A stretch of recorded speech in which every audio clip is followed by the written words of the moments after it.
Chapter 8:14. Perhaps because it was close to the Shangyin Academy, the tea houses and taverns in the city all had elegant names.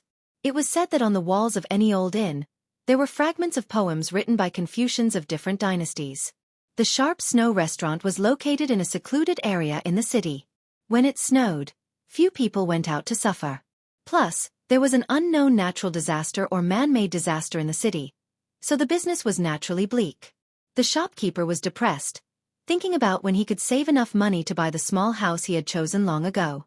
This era was peaceful, without the turmoil of the spring and autumn period, so it was not a bad idea to buy more houses. His wife always complained that the dowry he prepared for his daughter was too little and could not support their reputation. Compared with the neighboring Song family, the shopkeeper was too far behind. As the head of the family, although he worked hard all year round to make a living, he could not say much. However, after working hard every day, he could go home and drink a cup of tea made by his daughter, so he did not complain anymore. He hesitated whether he should sell the calligraphy and painting that he had treasured for many years. He bought it from a southern Tang survivor who had wandered to another place at a high price. Now it could be sold at a high price, but he still liked it from the bottom of his heart. The shopkeeper sighed. Now that he was middle-aged, everything seemed to have come to an end. He looked up at the snowy street outside the building and pulled up his sleeves. When he saw the two of them enter the tea house, the shopkeeper hurriedly welcomed them, afraid that he would miss out on this deal that was made out of nothing. He didn't care about his reputation and smiled warmly. In addition to the best tea before the rain, we don't lack good wine. What would you like to drink? When the shopkeeper recognized the faces of the two people, he was somewhat stunned. The handsome young man was still all right. He had a warm smile on his face and looked very warm in the winter.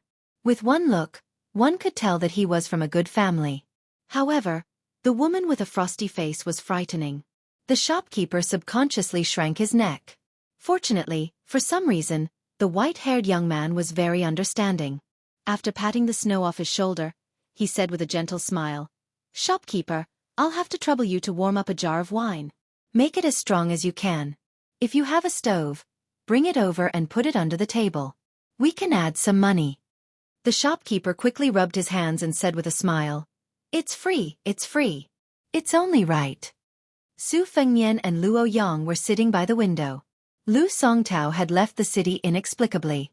It seemed that Luo Yang was about to deal with him. But when he and Yuan Zuozong were about to fight to the death, she said she was going to drink. Su Fengnian didn't let Yuan Zuozong follow them. Since she said to drink, Su Fengnian would drink generously. Drinking with a gentleman would most likely lead to death. However, drinking with Luo Yang would most likely lead to a better life. The wine was served on the table and the stove was set up. The two of them drank together. Su Fengnian raised his cup and took a small sip. With a slurp, he leaned lazily against the back of the chair and asked softly, "Bodhisattva Tuoba has been waiting for 30 years for you to spoil the good thing? What's going on?" Luo Yang didn't raise her glass to drink. She remained silent. Su Fengnian asked again, "You went to Zhulu Mountain to become the hierarch? Did you send Lu Linggue and the others to let me become a marquis? Chao Chongqing is willing to be a guest of your devil sect and Zhulu Mountain is willing to contribute to West Chu's revival? But to be honest, I don't think West Chu's revival will be possible. When Su Shao destroyed West Chu, he didn't divide the north and the south because he saw the general trend. He didn't proclaim himself as the emperor because people were disheartened. But once he did, those experienced soldiers would die for the dragon throne under his butt. Su Shao had always been a calculator. He didn't do business at a loss. The current emperor of Liang dynasty's Zhao family is not an incapable ruler. He's diligent and self-disciplined to the point that it makes people's hair stand on end. Even if Chao Chongqing becomes a saint, it won't affect the general situation. Perhaps Li Yang wanted West Chu to revive their country with great fanfare. Burning down an entire granary, compared to burning down a bunch of scattered weeds, it was much easier to do. If my guess is not wrong, West Chu's revival will be successful in the beginning, but in the end it will be difficult for them to escape the imperial court's net. This kind of wicked thing, Yuan Benshi was able to come up with it. The emperor of Zhao family was also able to nod his head. Zhang Julu, who is already unrivaled in the struggle between factions, can devise a perfect strategy. Luo Yang was still resting with her eyes closed. She reached out a finger and lightly tapped the table. There was no rhythm to the tapping. A moment later, Su Fengnian suddenly felt suffocated. Blood gushed out of his throat. He quickly broke the connection with the spirit of the red robe and gradually regained his clarity. Su Fengnian smiled bitterly. It's very similar to the finger xian of Catman Han Shengxian. You're really good at everything. Luo Yang dipped her finger into the teacup filled with wine. Using Xiaozhuan, she wrote the name Luo Yang on the table. Su Fengnian smiled. I know. After the Qin dynasty unified the world, the capital was changed to Luo Yang. Luo Yang raised the corner of her mouth. Her face was full of undisguised sarcasm. She asked, You really know? Su Fengnian was rendered speechless by this idiotic question. However, this demoness in front of him had fought with the new number 2 ranked Bodhisattva Tuoba, and the number 3 ranked new sword god Deng Tea. She had even dragged down the number 4 ranked Hong Jingyan. Today, she had even fought with Lu Songtao head-on. In the future, she would most likely have to fight with that old bastard in Martial Emperor City. Could it be that she would only stop after she had beaten up all the top 10 martial artists? How domineering of a mad woman was she? Su Fengnian lamented in his heart. Why did he have to meet her in Beimang? Where did the pure and innocent Huang Baozhuang from the city wall go? Su Fengnian voiced the question that had been puzzling him the most recently. Zhulu Mountain appeared at the end of the Qin dynasty. As the old saying goes, when Qin lost its deer, the world chased after it. Could it be that this Zhulu Mountain, which evolved into a demonic sect in later years, is a remnant of the Qin dynasty, just like the Beimang princess tomb? Luo Yang laughed wantonly. Remnant of the Qin dynasty, this comment really hits the nail on the head. Su Fengnian laughed with no sincerity. Luo Yang was too lazy to pay attention to him. She said, Lu Songtao was not nailed to the Dragon Lake by the Dragon Tiger Mountain using the heavenly power of several generations of ancestors. Instead, he went to Lantua Mountain to shave his hair and become a monk. He hid there for nearly 100 years. He should have let go of the tragedy of the past. Logically speaking, he should have put down the butcher's knife and become a Buddha, occupying a place in the Buddhist kingdom of the West. However, for some reason, he was possessed by the devil. Lantua Mountain, which is known for its strict discipline, let him go. Even Li Xiaoxin, the Buddha of the Central Plains, did not try to stop him. This is even more against common sense. Lu Songtao, who is not a monk, or Lantua Mountain's scheme, may achieve the same goal through different means. Su Fengnian asked tentatively, You are telling me this because you still want to drag me to Zhulu Mountain? Luo Yang did not admit or deny it. She was speaking in riddles. Su Fengnian was honest with her. As long as you are not in a hurry to kill me. Luo Yang took a sip of wine. Her eyes were playful. You can even kill Han Diaoxi, one of the 3 great devils of the spring and autumn period. Do you think you can't kill me? If there is a first time, there will be a second time. With your cold temperament, if you don't kill me on the Yellow River, you will not be able to sleep well. Su Fengnian laughed as he poured the wine. I was lucky that the killer cat did not eat the sword of the great ancestor of the sword sect, Sui Xiegu. I was the one who was killed by Han Diaoxi. Killing a celestial being like you? I have nothing better to do. As long as you don't settle old scores with me, to be honest, I don't mind going to Zhulu Mountain to be a nominal marquis. But let me say this first. I will not meddle in the restoration of West Chu. I admire Chao Chongqing from the bottom of my heart. But one thing is another. I don't even have a good grasp of the land in Beiliang. I don't have the ambition and ability to fight for the world. Luo Yang showed an impatient expression. She spun the porcelain cup with 2 fingers and sneered. Lu Songtao was right about one thing. The wine was still warm, but the atmosphere could not be any colder. Su Fengnian saw that she did not want to say more. He quietly drank a few cups of wine, paid the waiter and left the tea house of sharp snow. Luo Yang did not stop him. She dipped her hand in the wine and wrote 2 words on the table. Qin. Si. Luo Yang said calmly, So it's all 3 of them. He doesn't know anything, and she knows everything. It was not like this originally. This devil did something that no one would have guessed. She put her chin on the table and closed her eyes. She looked like a tired ordinary woman who could not wait for the person she liked for a long time. Chapter 8:15. There is one more chapter. P.S. A new WeChat public platform has been opened. Go to Sina Weibo and scan the QR code or search Fenghua 1985. There are several book giveaways. It was a windy and snowy night. Su Fengnian stood at the door. There were no pedestrians on the street paved with bluestones. He held his hands and breathed in the air. It was full of the smell of alcohol. Seeing Su Fengnian come out of Jianxue tea house safe and sound, Yuan Zuozong, who was already the commander of Bailiang cavalry, was relieved. They looked at each other and smiled. Su Fengnian and Yuan Zuozong sat in the carriage. They had to leave the city before the gate was closed. This time, they hurried to watch the battle without any worries. Great ancestor Gu, Huang Shang, and others had secretly rushed to Bailiang under the arrangement of Chu Lushan. It was said that the quarry mountain was almost uprooted from the ground. There were only some unaffiliated artists left. These people were lucky to occupy the place. As for the departure of Su Zhan, Zhou Qinghu and others, Su Fengnian did not care. But the young man, Li Huai'er, was said to insist on going north with Huang Shang to see the scenery of the frontier fortress. He did not travel far because his parents were dead. Since his parents were not in this world, this young man would not have to worry about his family. Therefore, Su Fengnian did not stop him. In the carriage, Yuan Zuozong wanted to say something but stopped on second thought. Su Fengnian didn't regard him as an outsider and told him the general situation. Yuan Zuozong was amazed after hearing it. He didn't expect Lu Songtao's identity to be so shocking. Not only was he the former hierarch of the devil cult, but he was also an eminent monk who should have reached the Buddha realm on Mount Lantua. Lu Songtao vividly proved that the devil Buddha could be created and destroyed with a single thought.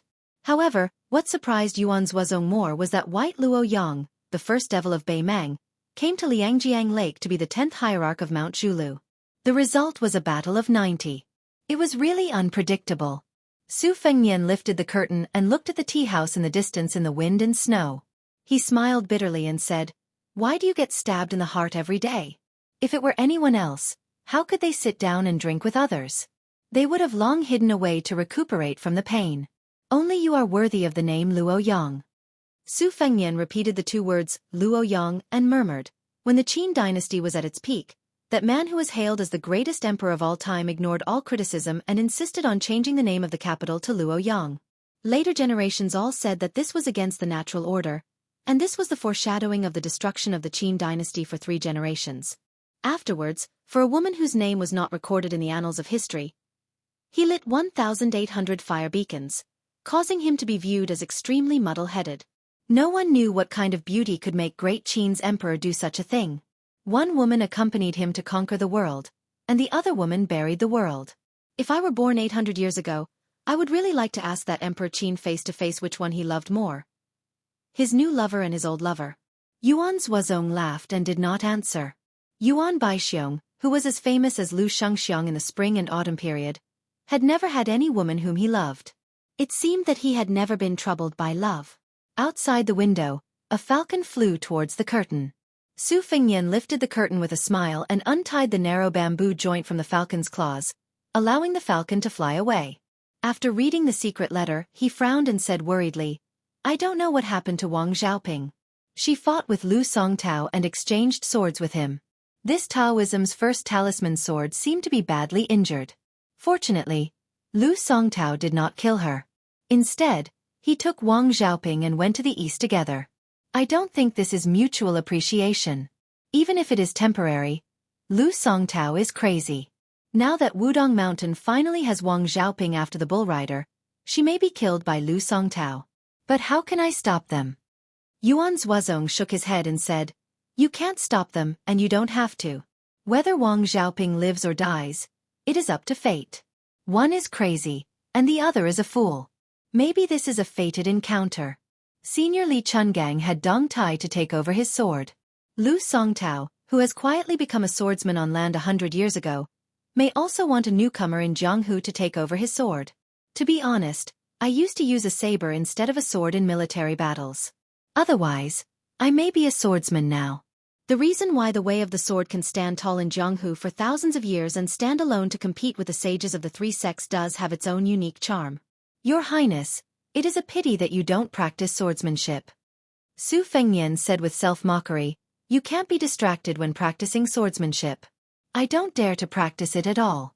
If I give up halfway, I will be scolded and laughed to death. Yuan Zhuozong didn't speak anymore. He didn't want to get involved in such personal affairs. There were so many outstanding generals in Bailiang. He was afraid that he was the one who didn't know how to form cliques and pursue personal interests. Even Xia of Bailiang didn't dare to compete with Yuan Zhuozong on this point, let alone Zhong Hongwu and Yan Wenluan, who had made great contributions for many years.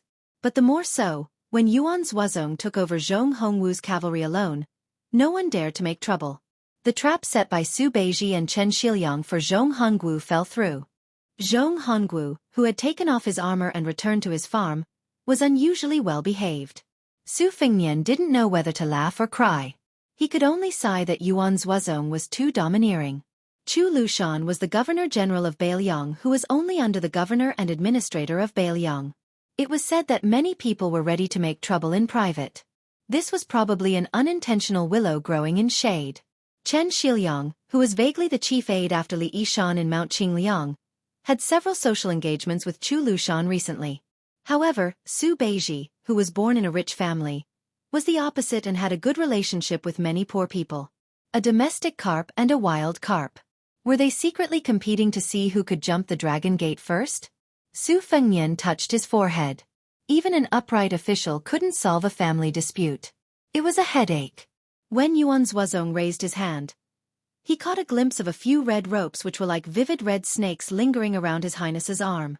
Yuan Zhuozong smiled knowingly. The falling snow was like cotton. Outside the curtain, the teenager was humming a useless song which had been spread all over the country. It was just that he was out of tune. Chapter 8:16. Shangyin Academy was a beautiful place, but many people did not know that the academy that had lasted for thousands of years was actually a private school. The rulers who had controlled the Shangyin Academy for generations, whether they were wise or foolish rulers, had never tried to interfere with the Shangyin Academy. Perhaps they had made some small moves, but in the end, they were all unsuccessful. Shangyin Academy had always been outside of the imperial court.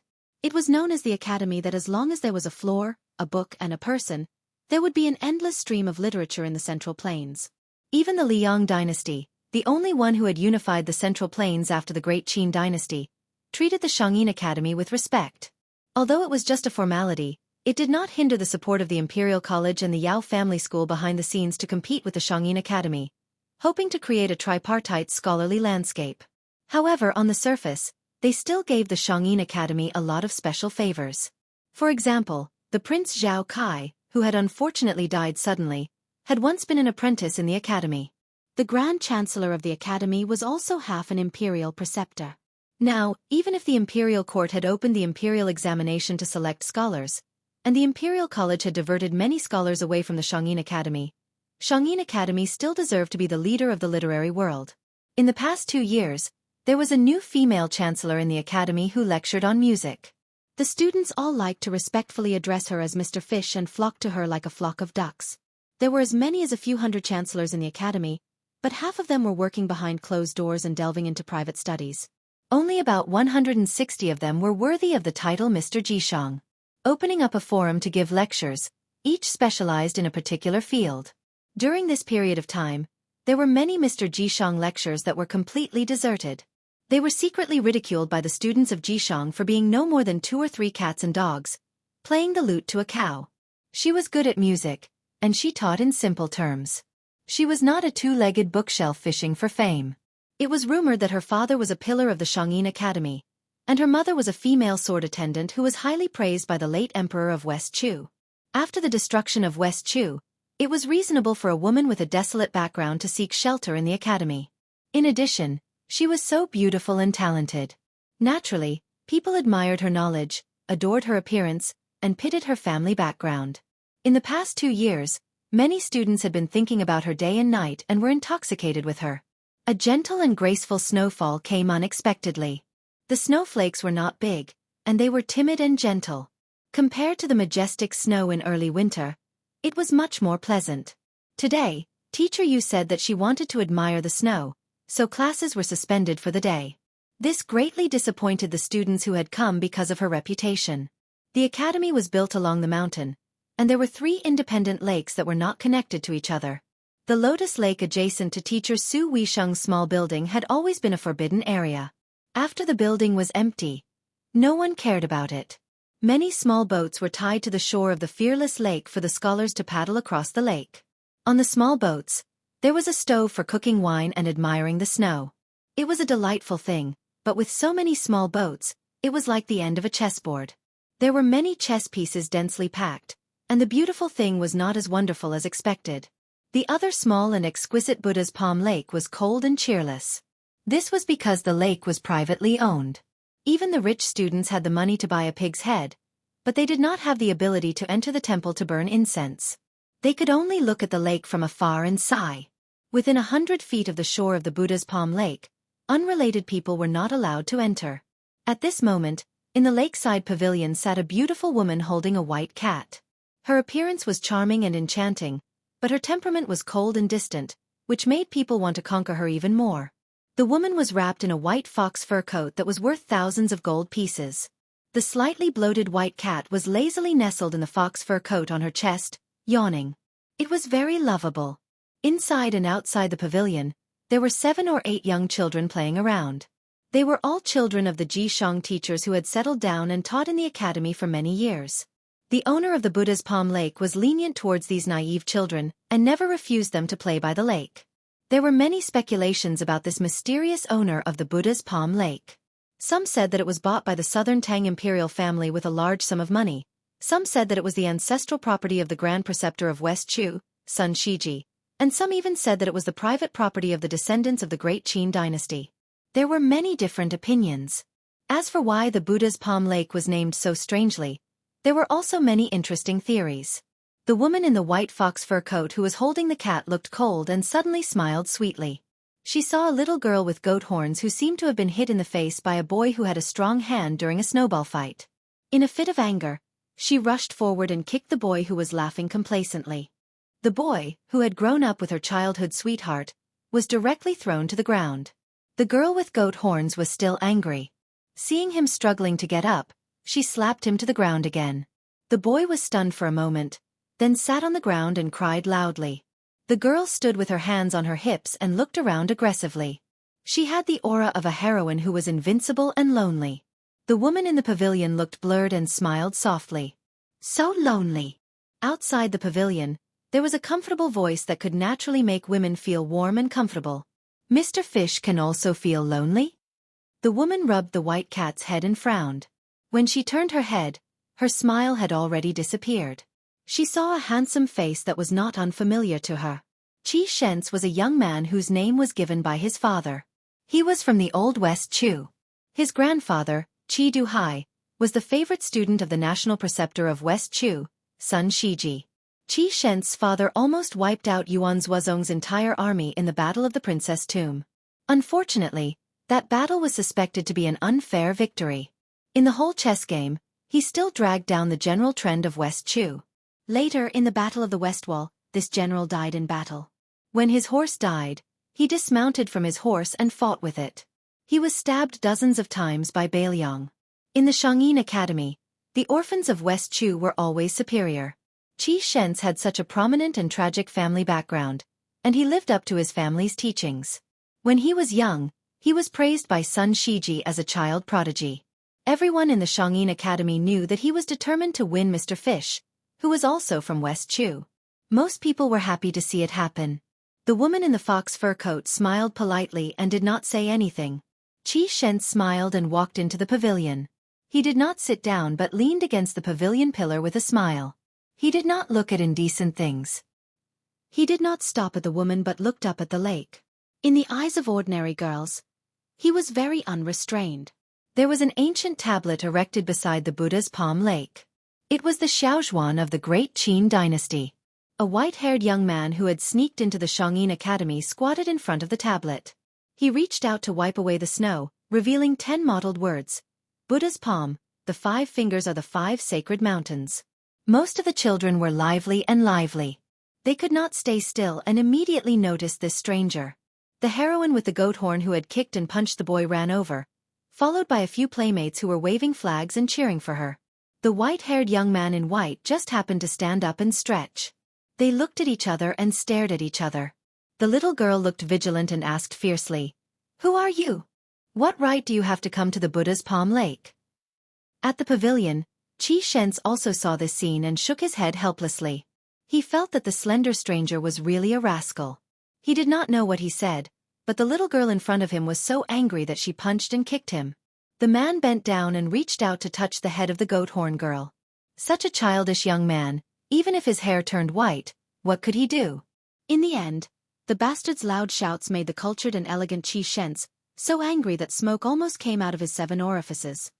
Yu Wei, how did our child grow so big in the blink of an eye? This child asked me who I was and I said that I was her father. Then she hit me. How did you teach your child? Chapter 8:17. If Chi Shents was the kind of person who would destroy his manners in a fit of anger, then he wouldn't be able to enjoy such a high reputation in Shangyin Academy. The descendants of the Qi family were generals in West Chu, charging into enemy lines without fear of death. As civil officials, they were able to do as they pleased, and in the blink of an eye, they had become good-natured gentlemen. This was probably the secret of how the Qi family was able to prosper in West Chu. Chi Shent's face was like jade, and there was a long sword hanging at his waist. It was normal for scholars to carry swords in the academy.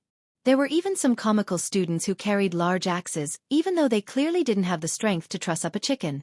Shangyin Academy had always been lax about this.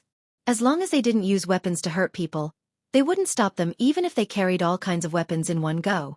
But generally speaking, Jixia scholars still carried swords. Chi Shents watched as the man slowly walked over. Along the way, the goat-horned girl held a grudge and kept throwing snowballs at him. This guy wasn't angry at all, and allowed the snowballs to shatter on his body. As he approached the pavilion, he reached out his hand to pat the snow off his body, shook his head, and scraped his boots against the edge of the steps, as if he was afraid that people wouldn't know that he was an ignorant and incompetent scoundrel. The goat-horned girl was still nagging. The snow outside the pavilion was getting thicker, and she used all her strength to roll out a large snowball that she could hold with both hands. She wanted to give this detestable scoundrel a fatal blow, but because she ran too fast, the snowball was too heavy, and the steps were slippery. She staggered and was about to fall on the steps. The white-haired young man, whose back was facing the girl, nimbly stretched out his leg and tiptoed on her forehead, stopping her from falling forward. The little girl felt embarrassed in front of her playmate, so she grabbed this guy's leg and bit down hard. He jumped and turned around, bent down, and twisted her ear. The two of them were in a deadlock, competing in endurance. The two of them were using their eyes to bargain whether he should let go first or she should let go first. After all, the goat-horned girl was a little girl who couldn't bear pain. Her eyes were filled with tears, and she surrendered first. However, she was still pinched by this scoundrel who was only old but not virtuous. The little girl was heartbroken. She cried as if her innocence had been sullied by a flower thief. The naturally charming woman in fox fur put down the white cat and stood up to hug her, and only then did she feel a little better. Chi Shents sighed in his heart. It was too ridiculous that he was jealous of this country bumpkin. However, he was still a little angry at this person's rude words. Chi Shents to ask calmly, "What are real man's words?" Unexpectedly, that bastard opened his mouth with a smile and hurled insults at him. "I can beat up 500 elegant gentlemen like you with one hand. Don't you think I'm a man?" Although the goat-horned lass in Yu Youwei's arms treated this guy as her greatest enemy today, she didn't have a good impression of Chi Shents, who looked like a dog. Shuang Shuang was the father and mother of Sir Ji Shang, so she often criticized him in private. She couldn't stand him blindly worshipping the ancients and pretending to be noble and virtuous. Under this influence, the little girl thought of Chi Shents as a sissy. When she heard that the stranger made Chi Shents suffer, she immediately laughed out loud and secretly gave him a thumbs up. It went without saying that they were enemies, but if you really dared to teach this Chi guy a lesson, this heroine would definitely clap her hands and cheer for you. Chi Shents smiled freely. When an ordinary man gets angry, it'll only cause blood to splatter on the spot. This kind of quick revenge is of no help to the affairs of the country or the world. That person still used the vulgar words of a scoundrel. "We're the only 2 men in the pavilion. This old man can break your 3 legs with one slap. How can you talk about strategizing thousands of li away?" The goat-horned lass looked up and asked softly, "Big sister Yu, I've heard of a 3-legged toad. How come there's a 3-legged man?" Yu Yue rubbed her little head and shook her head without saying anything. Qi Shen's finger secretly stroked the hilt of his sword. He smiled warmly and said, "This young master can really beat 500 Qi Shens with one hand?" That person's expression turned serious. He asked in a low voice, "You're Qi Shens?" Qi Shens, who didn't look at Yu Yue, smirked. He finally showed the innate arrogance of a prince of a wealthy clan. In front of outsiders, he had to maintain the demeanor of a gentleman taught by a saint. In front of this idiot, he might continue to provoke him if he only showed respect and humility. Qi Shens had always been good at finding the right remedy for a problem. He knew that this kind of half-baked scion with shaky foundations would be arrogant just because they had a little money and power. They only knew how to bully the weak and fear the strong. They wouldn't remember if they didn't suffer the pain. Qi Shens was able to be like a fish in water in Shangyin Academy, and become friends with many Ji Shang teachers despite the difference in age. Other than his own talent and knowledge, the Qi family was still thriving even after the collapse of West Chu.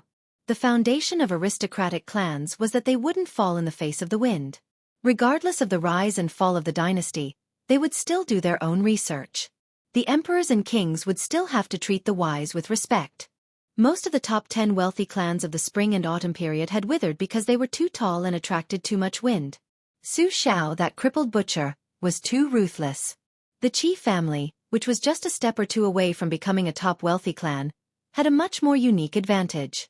They couldn't become a bird out of the forest, but they also wouldn't be ignored by the new dynasty. Qi Shens knew his own limitations.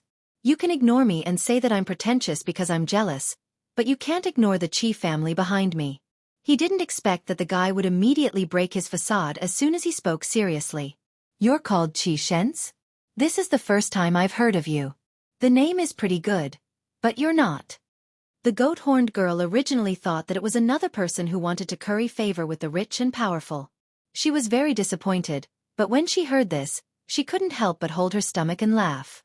She wanted to see the world in chaos. Her petite body rolled around happily in Yu Yue's arms. Chapter 8:18. Even a clay bodhisattva would have some temper. Qi Shens had been humiliated time and time again in front of the woman he liked. The scholar cooked and swept the floor in a refined manner. He flicked the sword with his finger and sneered, "It doesn't matter if you've heard of Qi Shens or not. The sword at his waist is called Exquisite, and it comes from the Dongyue sword pool." For the first time, the man stopped being cynical and laughed softly. "I've heard of Li Chuangong's wooden bull, Huang Lu of Huangjintu, Su of Gojozian of the Wu family sword tomb, and Lu Baijia's Ba Xiao. Exquisite? I've seen and touched a lot of women with exquisite figures." Qi Shens was so angry that he laughed. He didn't want to argue with him and directly used exquisite to teach this arrogant guy a lesson. At this moment, the woman in fox fur who was called Mr. Yu by the scholar sighed and said, "Stop fooling around." When Qi Shens was confused, Yu Yue, who had always been indifferent to him, said softly, "Master Qi, I advise you not to use your sword. Otherwise, you'll embarrass yourself." This time, it was the condescending Qi Shens' turn to be on guard. With his family background, observing people was just a beginner's skill. He had already practiced it to the point of perfection. Although Mr. Yu knew that Qi Shens' swordsmanship was undoubtedly the best among the younger generation of Shangyin Academy, she still used the words, "embarrass yourself." It was like a hammer hitting a bell, making Qi Shens dizzy. Most of his competitive spirit dissipated. The most important thing now was to find a way out of the pavilion. A way out of the world was 100 times harder to find than a real pavilion. Fortunately, the white-haired young man smiled and said, "You and your sword are not good, but you have good taste. However, I advise you to stay away from Yu Yue in the future. I won't argue with the Qi family." After saying this person brushed past them. With 2 fingers, he picked up the Wu Mainyang that was even more famous than the Linglong sword in Shangyin Academy, and mischievously threw it out of the pavilion. The white cat rolled on the white snow. This scene stunned everyone who saw it. However, Yu Yue, who was extremely fond of her beloved white cat, only glared resentfully and did not reprimand him. Qi Shens had no choice but to find a way out for himself. He said indifferently, "Since young master doesn't even care about the Qi family, then I'll wait and see." The goat-horned girl stared blankly at this unruly lecher. Then, she sat down beside Sister Fish and smiled at her. "This heroine with fierce fists and peerless legs. Please allow me to speak with your sister." Is that all right? The little girl tilted her head and thought for a moment. Then, she left Yu Youwei's warm embrace and waved her small hand vigorously. Like a general commanding his troops, she skipped away from the pavilion. Permission granted.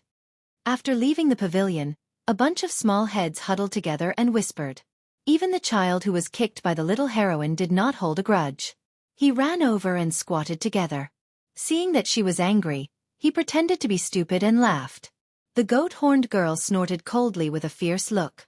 She turned her head and the corner of her mouth curled up into a slight smile. A little girl who saw Qi Shentz as someone who would marry no one else but him when she grew up timidly spoke up for him. Who is that guy? How can he be so rude?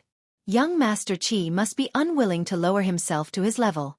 Otherwise, with young Master Qi's swordsmanship, he would have fallen into the Buddha's Palm Lake in one strike. The goat-horned girl rolled her eyes and lectured her. Didn't you hear Sister Fish say that Qi Shentz was asking for humiliation? You little love-struck fool.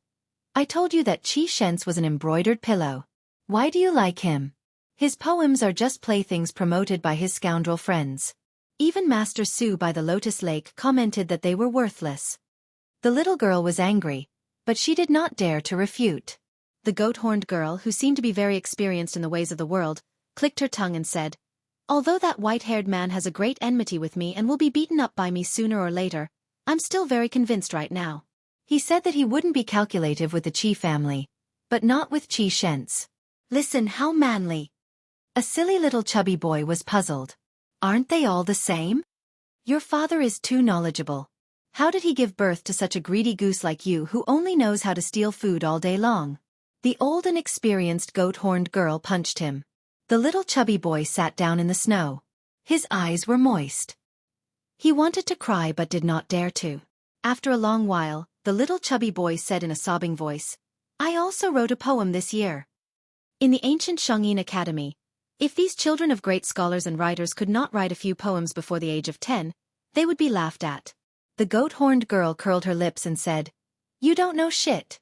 How can that be called a poem? The little chubby boy wiped his tears and ran home to complain to his parents. The goat-horned girl sneered. Look, he's the same as that Qi Shentz. He can't win in a quarrel or a fight, so he likes to ask his elders for help. The other children looked at each other, speechless. In the pavilion, Yu Youwei looked at him and did not say anything. They met again after parting at the Spring God Lake. Su Fengnian took out a piece of paper from his sleeve. His first sentence was extremely unpleasant. He handed it to Master Yu, who was a teacher at the Shangyin Academy. There's an old scholar called Lu Wenbao in the Shangyin Academy. He gave me some names.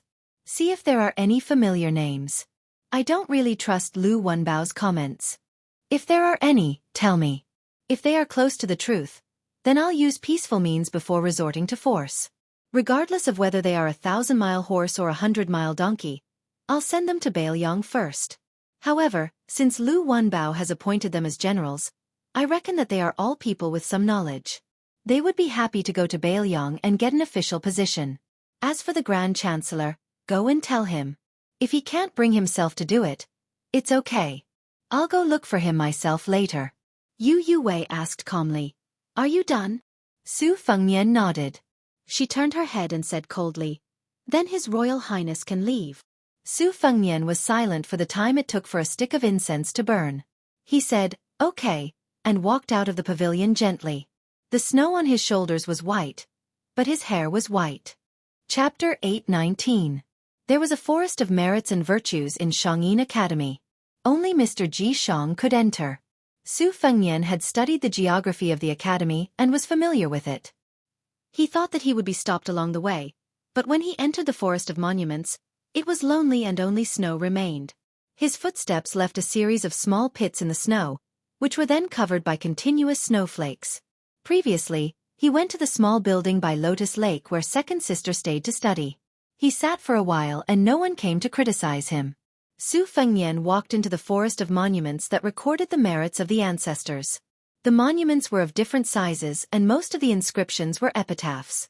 However, the graves were often not behind the monuments. The forest of monuments was like a different kind of history, quietly erected page by page in the back mountain of Shangyin Academy. Su Fengnian squatted down in front of an exceptionally small stone tablet and used his sleeve to wipe away the accumulated snow. The epitaph on the tablet had the charm of the great Qin dynasty. Su Fengnian looked up at the falling snow and picked a relatively majestic stone tablet to lean against. After an unknown amount of time, he opened his eyes and saw a petite figure in a straw raincoat staggering over. She held a bamboo basket covered in cotton in her arms and walked with great difficulty. When she passed by Su Fengnian, she was about to squat down when she seemed to have seen a pair of black eyes hanging in the air. She was so frightened that she fell on her butt. Su Fengnian stood up and shook off the accumulated snow on his body. With an apologetic expression, he reached out to pull the goat-horned girl up. He thought that the girl would walk straight over, but he didn't expect her to stop in front of the stone tablet, causing her to suffer a false alarm. The goat-horned girl patted her chest and glared at the mysterious white-haired enemy. After Su Fengnian asked, he found out that the girl's surname was Ouyang, and her ancestral home was Takaraka. The inscription on the tablet behind her was an elegy written by her father. Every time Su Weisheng read it, he would cry. Su Fengnian originally thought that the words were extraordinary, but after reading it, he realized that it was like a letter from home. It was trivial and trivial. Su Fengnian stood up and shook off the snow on his body. With an apologetic expression, he reached out to pull the goat-horned girl up. He thought that the girl would walk straight over, but he didn't expect her to stop in front of the stone tablet, causing her to suffer a false alarm. The goat-horned girl patted her chest and glared at her white-haired enemy who appeared and disappeared like a ghost. After Su Fengnian asked, he found out that the girl's surname was Ouyang, and her ancestral home was Takaraka. The inscription on the tablet behind her was an elegy written by her father. Every time Su Weisheng read it, he would cry. Su Fengnian thought that the words were extraordinary, but after reading it, he realized that it was like a letter from home. Now that he was 20 years old, he encountered an unforeseen event. Now that he was helping the little girl wipe away the snow, he turned back to read the elegy. He actually pursed his lips, not daring to let the little girl see his face. She was still in her innocent years. When her ancestors passed away, she was not yet born, so naturally she did not feel too much pain. Growing up in the school, she was carefree. After she put down the basket, she started to mutter to herself. Su Fengnian then realized that today was her grandfather's death anniversary. This place was indeed a tomb. However, her parents had left for a long journey and had asked her to visit the tomb today. Unfortunately, an unexpected snowfall caused the little girl to suffer greatly. Along the way, she had cursed God countless times. It was not easy for the little girl to find someone who could talk. She spoke softly to the tombstone. Mr. Su, whom I admire the most, once said that my father's elegy was written from the bottom of his heart. Not a single word was deliberately added to the tomb. It was the best elegy. I don't really understand these things. I only feel that my father's elegy was simple and tranquil, just like when he was teaching. He could not speak of great principles.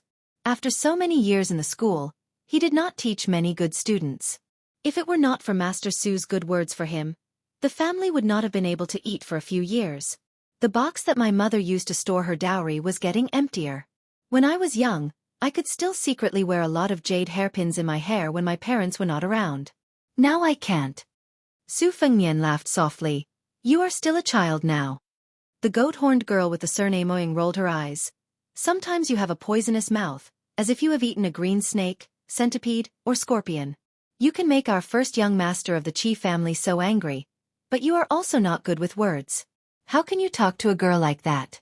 I think you must have not gained anything from Sister Yu, right? The squatting Su Fengnian put his hands in his sleeves and crossed them in front of his chest. He smiled and said, I ate a green snake, centipede, and you ate a crow? The little girl was smart. She raised her fist and pretended to be fierce. You are the one who has a crow's mouth. Su Fengnian smiled and squinted his eyes. At this moment, his eyes seemed to be narrow and intelligent. His handsome face was filled with warmth. It was hard to imagine that this was the #1 playboy in Bailiang who was feminine and full of ruthlessness. The best way to train one's eyesight was to train one's Taoism skills. When other people were racking their brains to jump into the vat of officialdom, Su Fengnian had already seen all kinds of strange and variegated shows in the vat.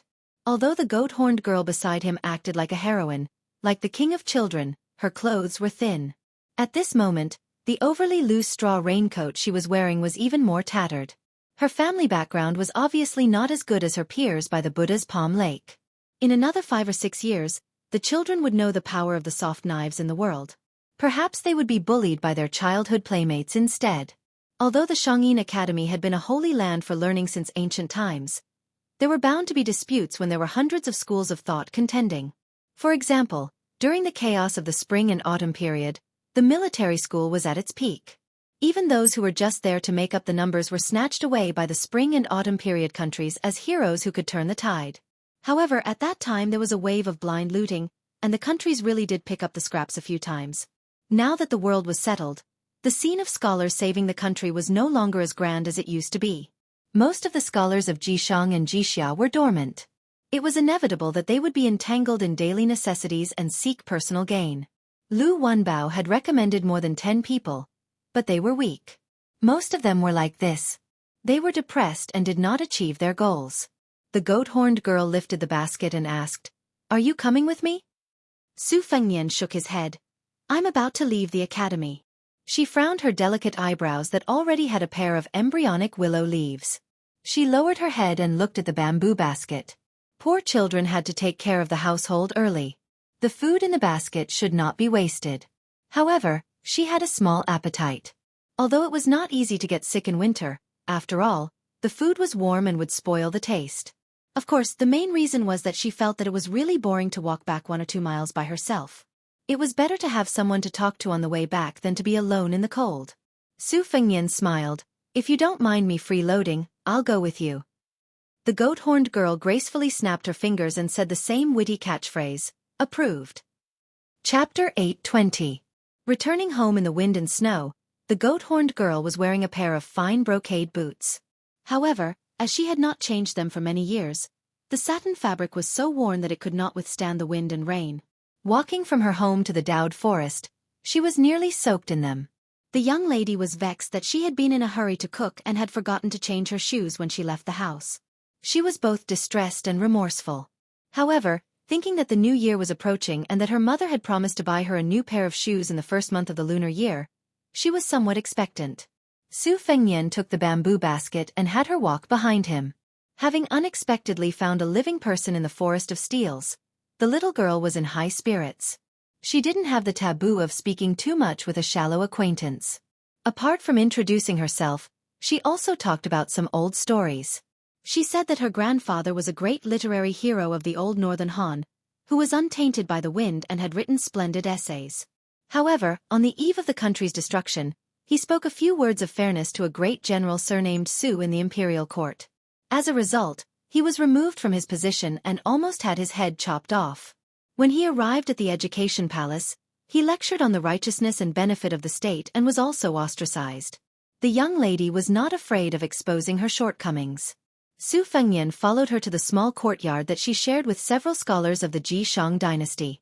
Most of the other chancellors of the academy also had a festive atmosphere in their windows. Only her house had a rack of grapes in front of it. After entering winter, there was no greenery, only vines, making it appear even more dismal. The young lady, on the other hand, was content and cheerful. Perhaps she had taken after her parents' temperament.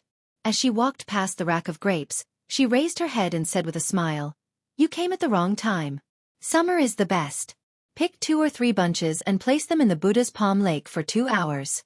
They are so delicious that even the immortal peaches in heaven cannot compare to them. It's just that they attract mosquitoes at night."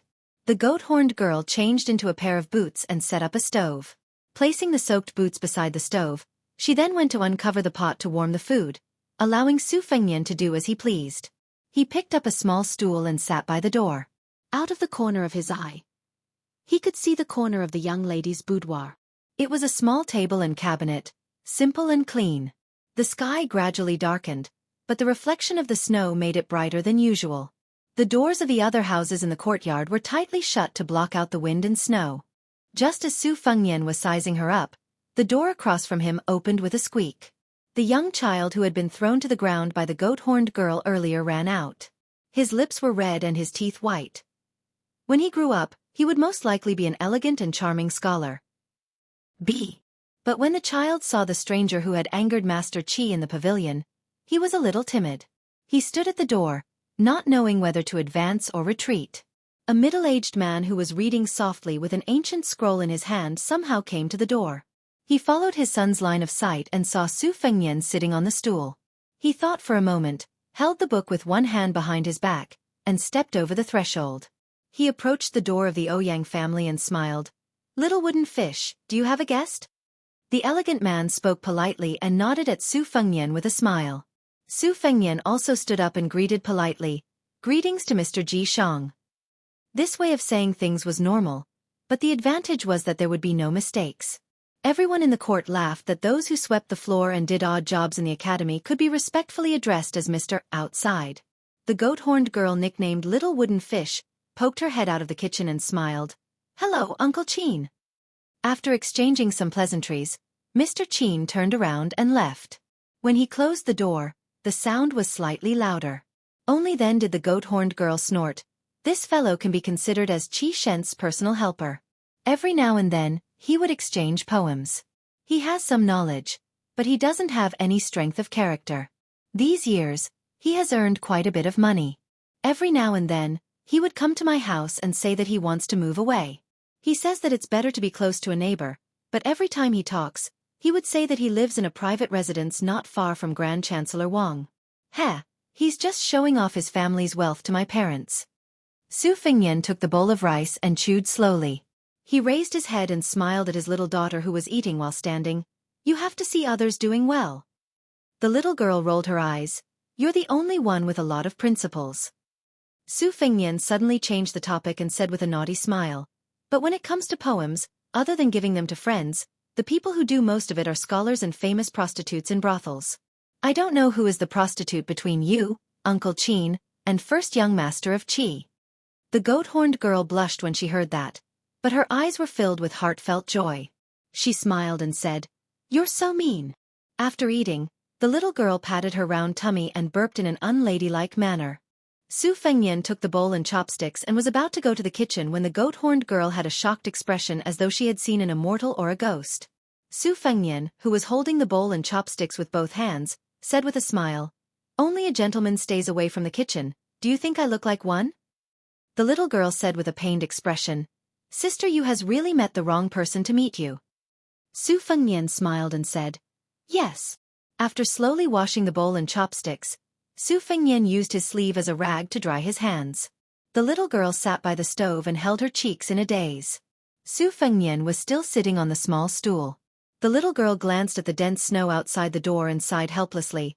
"If it wasn't snowing, I would be able to count the stars at night. I can count to more than 1,000. Isn't that amazing?" Su Fengnian smiled and nodded. "Amazing." The goat-horned girl curled her lips and said, "You're not sincere." Su Fengnian followed her and looked outside the door in silence. After a long time he said softly, "When I was young, I heard the adults say that the starry sky at night is a big lantern full of fireflies." The little girl laughed and said, "When I see fireflies in summer, I kill them one by one." Su Fengnian glanced at the goat-horned girl who was laughing evilly. "Whoever marries you in the future will be unlucky." The little girl held her cheeks and said sadly, "That's right." At dusk, a thin old man slowly walked into the courtyard. He was wearing a green robe and hemp shoes, and there was a suet jade pendant hanging from his waist. There were thousands of people in the school. The goat-horned girl believed that she had a photographic memory, but she still didn't recognize this old man. Su Fengnian, however, knew him. He was a terrible chess player who thought that he was the top national chess player. Back then, at the top of Mount Qingliang, he was evenly matched with Su Shao. He was good at reversing his moves, and Su Fengnian had a headache watching the game.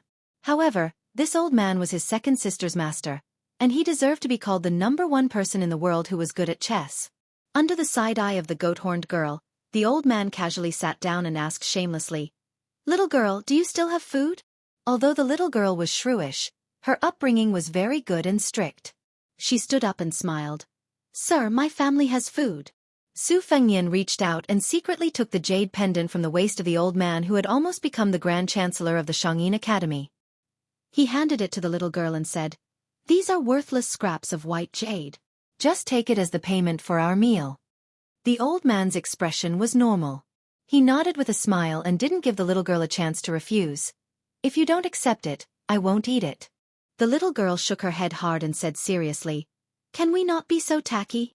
Su Fengnian and Chancellor Wang looked at each other and smiled. Su Fengnian didn't return the jade pendant to the Chancellor.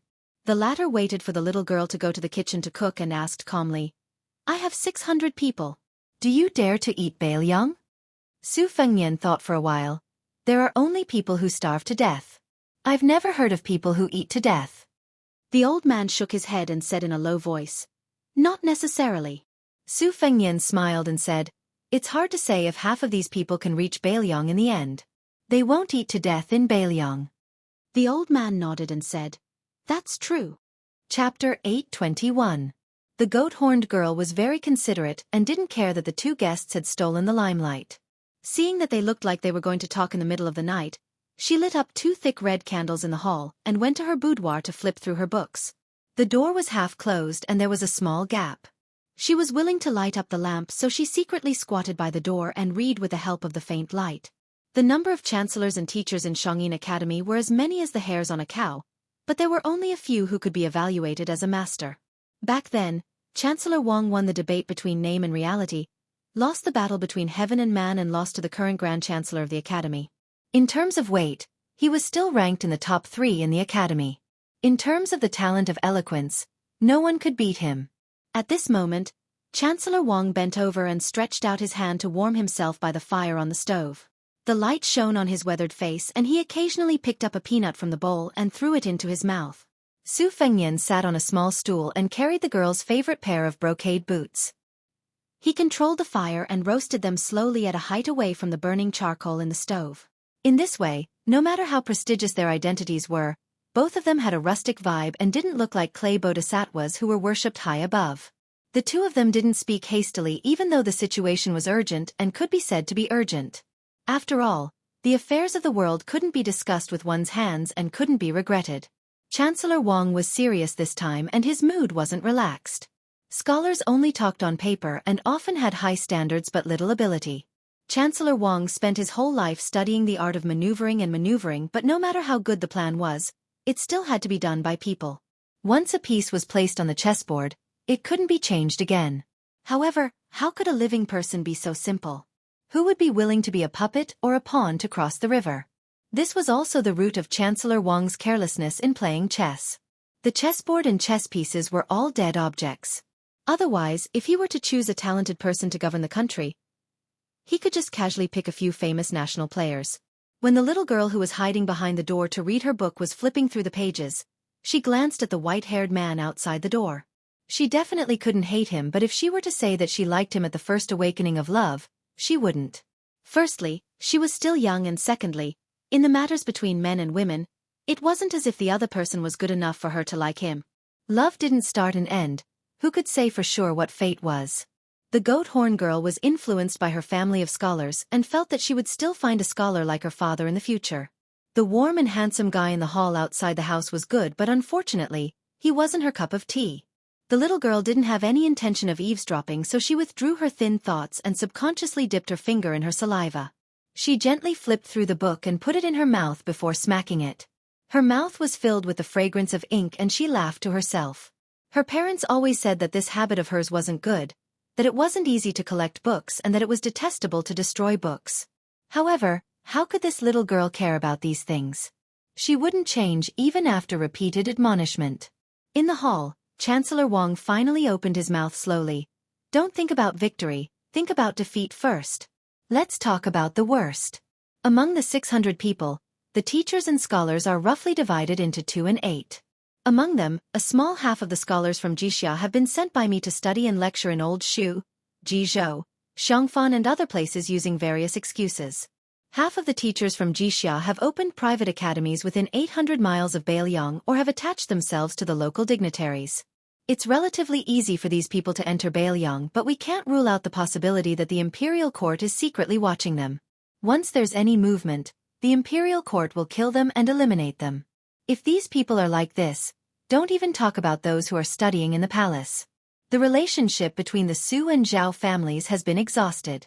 With such a large-scale migration, not to mention the difficulties of the prefectures and counties along the way, even Zhugo might be mobilized. This bunch of teachers and scholars who are not much better than delicate girls can't withstand a few trampling of iron hooves. To put it bluntly, a slightly elite Liang soldier can pick out a stick of candied haw with a thrust of his spear. Your Highness said that less than half of them have arrived in Bailiang. It's not an exaggeration to scare people. Su Fengnian smiled and said, "We'll deal with whatever comes our way." The Liang cavalry and Zhu Go, who are experts in assassination, are used to eating meat, but are our Bailiang secret agents vegetarians? When we were eating meat with big bowls back then, weren't they still eagerly waiting to drink soup on the side? My Shifu once specifically left a brocade pouch for us to deal with this matter. And now we've already begun to launch countermeasures. The geographical advantage is in Liang, but the weather, people, and peace are two different things. Although we can't say that it's all in Bailiang, it's still a bit better than the difficult situation of the past few years. First of all, when Bailiang dispatched troops to raid several towns on the border of Beimang, Second Sister even led troops to kill all the way to the capital of the southern dynasties, making Beimang exhausted from dealing with them. Then there was the devil Luo Yang who spent a year brazenly going south last year, luring and killing countless iron cavalry and elite troops. Bailiang raised a large number of Jianghu dogs. In the past, they were used to guard against the infiltration of Beimang's Jianghu forces to the south, for fear that this group of desperados would not kill the heavily guarded powerful officials and meritorious deeds. They specifically selected the soft persimmons who were only at the threshold of the ranked class to assassinate them. Now, they could be transferred to Liang's borders. If Beimang dared to loot a burning house and tried to form a tacit understanding with the Zhao family, then they would let Su Xiao fight again. Coincidentally, the newly appointed Protector General of Bailiang, Chu Lushan, and the cavalry commander Yuan Zuozong were both worrying about how to deal with the new officials. If Beimang were to be implicated, even Zhong Hongguo and Yan Wenluan would be happy to see it happen. Moreover, Zhugo of Liang had ruthlessly killed a number of the top spies in Zhugo when Chao Chongqing was welcoming the princess. Now, it had not recovered its strength. Bailiang's death warriors were not good at fighting in battle formations, but they were still good at this kind of covert operations. If they were to fight Zhugo, they would barely not be at a disadvantage. Also, those elite death warriors who spent too much energy and effort to protect me can also be sent to coordinate with the military spies that Bailiang has long since established. Don't forget, the Bailiang cavalry is the best in the world mainly because of the scouts. If the Zhao family and the imperial court fall out with each other and do not hesitate to send more than 1,000 soldiers, then they can't blame them for kicking an iron plate. The old man sighed. When the time comes, this chessboard will be a scene of intersecting fangs. The old man withdrew his hands that were burned by the stove fire and rubbed his thin cheeks. Maybe there will be blood everywhere. Chapter 822. Su Fengnian said calmly, "You can't ask for a horse carriage but not feed the horse. There's no such good thing in the world. My Su family doesn't rebel or usurp the throne. We guard the northwest gate for your Zhao family. Ordinary people raise a dog to guard their house and still know how to give food. Zhao family, on the other hand, thinks all day long about this dog whose only weakness is that it doesn't know how to wag its tail and beg for mercy. They quickly starve its fur and bones and then find a good time to stew a pot of dog meat and eat to their heart's content. Even a cornered dog knows how to jump over a wall, let alone the Bailiang cavalry that rolled out of blood." Su Fengnian suddenly smiled and put down the girl's old boots that he had already roasted. He used an iron tongs to poke at the charcoal fire. However, if I were the son of Zhao or the crown prince, I would also be on tenterhooks towards the Su family. How can I allow others to snore beside my bed? It's just that understanding is one thing, but if you want me to accept it, it's absolutely impossible. The old man smiled knowingly and no longer called Su Fengnian your highness. He became more intimate. "You brat, your words are quite reasonable, but your actions are skewed." Su Fengnian smiled bitterly. It's not easy to be the head of the household. Children who make noise get candy. If you don't make a scene and roll around a few times, how can other people take you seriously? Chancellor Wang chuckled. Then how can it be even better? Su Fengnian followed suit and his eyebrows became more relaxed. He laughed heartily. Speaking of this makes me feel better. Unexpectedly, the old man shook his head. I have to pour cold water on you first. Let's assume that more than half of the 600 people will make it to Bailiang alive. Have you ever thought about what will happen when there are too many monks and too little porridge? All the scholars in the world are watching how Bailiang will settle these people down. Bailiang's land is narrow and barren. Although there are many official hats, they can't be given away casually. If you give away too many, the official hats won't be worth anything. After you've settled down, no one will be willing to continue working hard for you. Besides, the local forces in Baelyong had their roots intertwined, and most of them were military families that emerged from the Spring and Autumn War. When a dispute arose, who would they side with? Blindly favoring someone was destined to be inhumane. Those who were favored grew more and more greedy, while those who were neglected grew jealous and resentful. The most difficult part about this was that it wasn't just the blood-stained military affairs that were annoying, it was also the trivial family affairs that were disgusting. I know that after you took over Chen Jibao, you began to deliberately change the image of a foppish young master in Baelyong. Especially that group of veteran soldiers who have been through hundreds of battles changed their opinion of you. It was not easy. Aren't you afraid that this time, when you set up your own school and enter Baelyong, your efforts will be in vain? Scolding you for being an embroidered pillow who squanders money? Su Fengnian smiled and said, as a married woman, the happiest thing in life is not only being able to see eye to eye with your husband, but also two things that are extremely important. The father-in-law is impartial, and the mother-in-law is considerate. Baelyong is thirsty for talented people, but there are many fine horses, but there aren't many Bo Lu. Without the hundreds of people from Shangyin School, didn't the Su family gain a firm foothold in Baelyong? Didn't they beat Baymang until Baymang couldn't raise its head? As for the local tyrants of Baelyong, there are many things that Su Xiao can't do. I don't mind being the bad guy at all. You have a good relationship with Su Xiao, and you rely on this relationship to take advantage of the common people in Baelyong. But you don't have that kind of relationship with me, Su Fengnian. Su Fengnian didn't rely on them to get to where he is today. I'm not biased towards anyone. I'm just trying to reason with the local tyrant and the river dragon. Outside of northern Liang, I might not be able to reason with you. But in northern Liang, if you don't reason with me, I'll make sure you suffer the consequences of your actions. If you're a local tyrant, then you can rely on your military exploits to become rich field showing or control the military affairs of various provinces and counties. It doesn't matter. These are all things you deserve. However, your table manners are too bad, and you've damaged the foundation of the Su family's wall. A hoe here and a hammer there dug dog holes, causing a perfectly sturdy wall to leak air from all sides.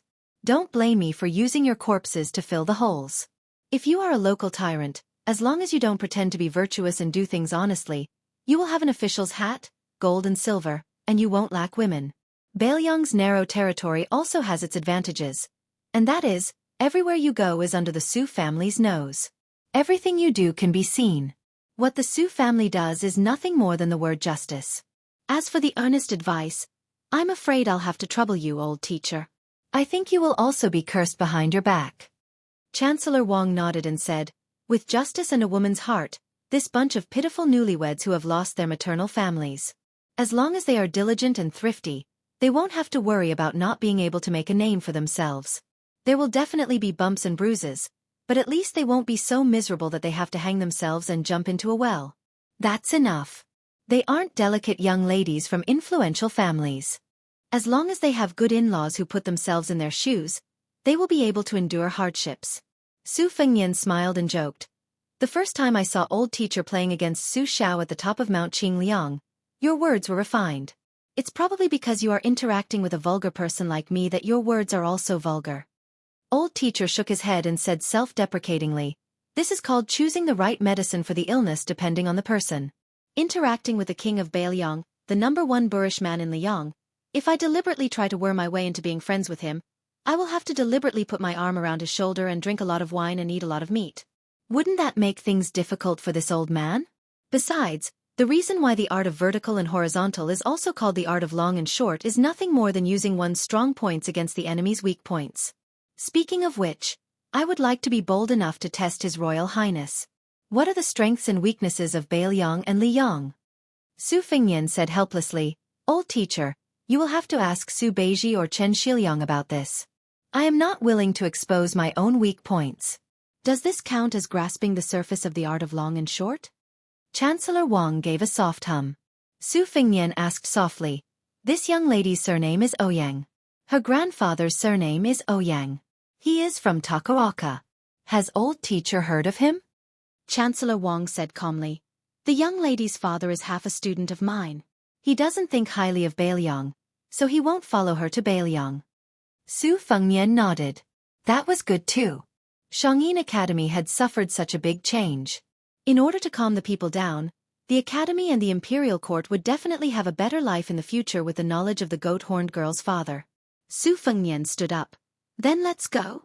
Chancellor Wang stood up and smiled. Aren't you going to say goodbye? Su Fengnian smiled. That girl hates tacky people. The two of them walked out of the house quietly. After Su Fengnian closed the door, he hung the jade pendant that he had stolen on the way on the grape rack. On the second day, the wind and snow stopped.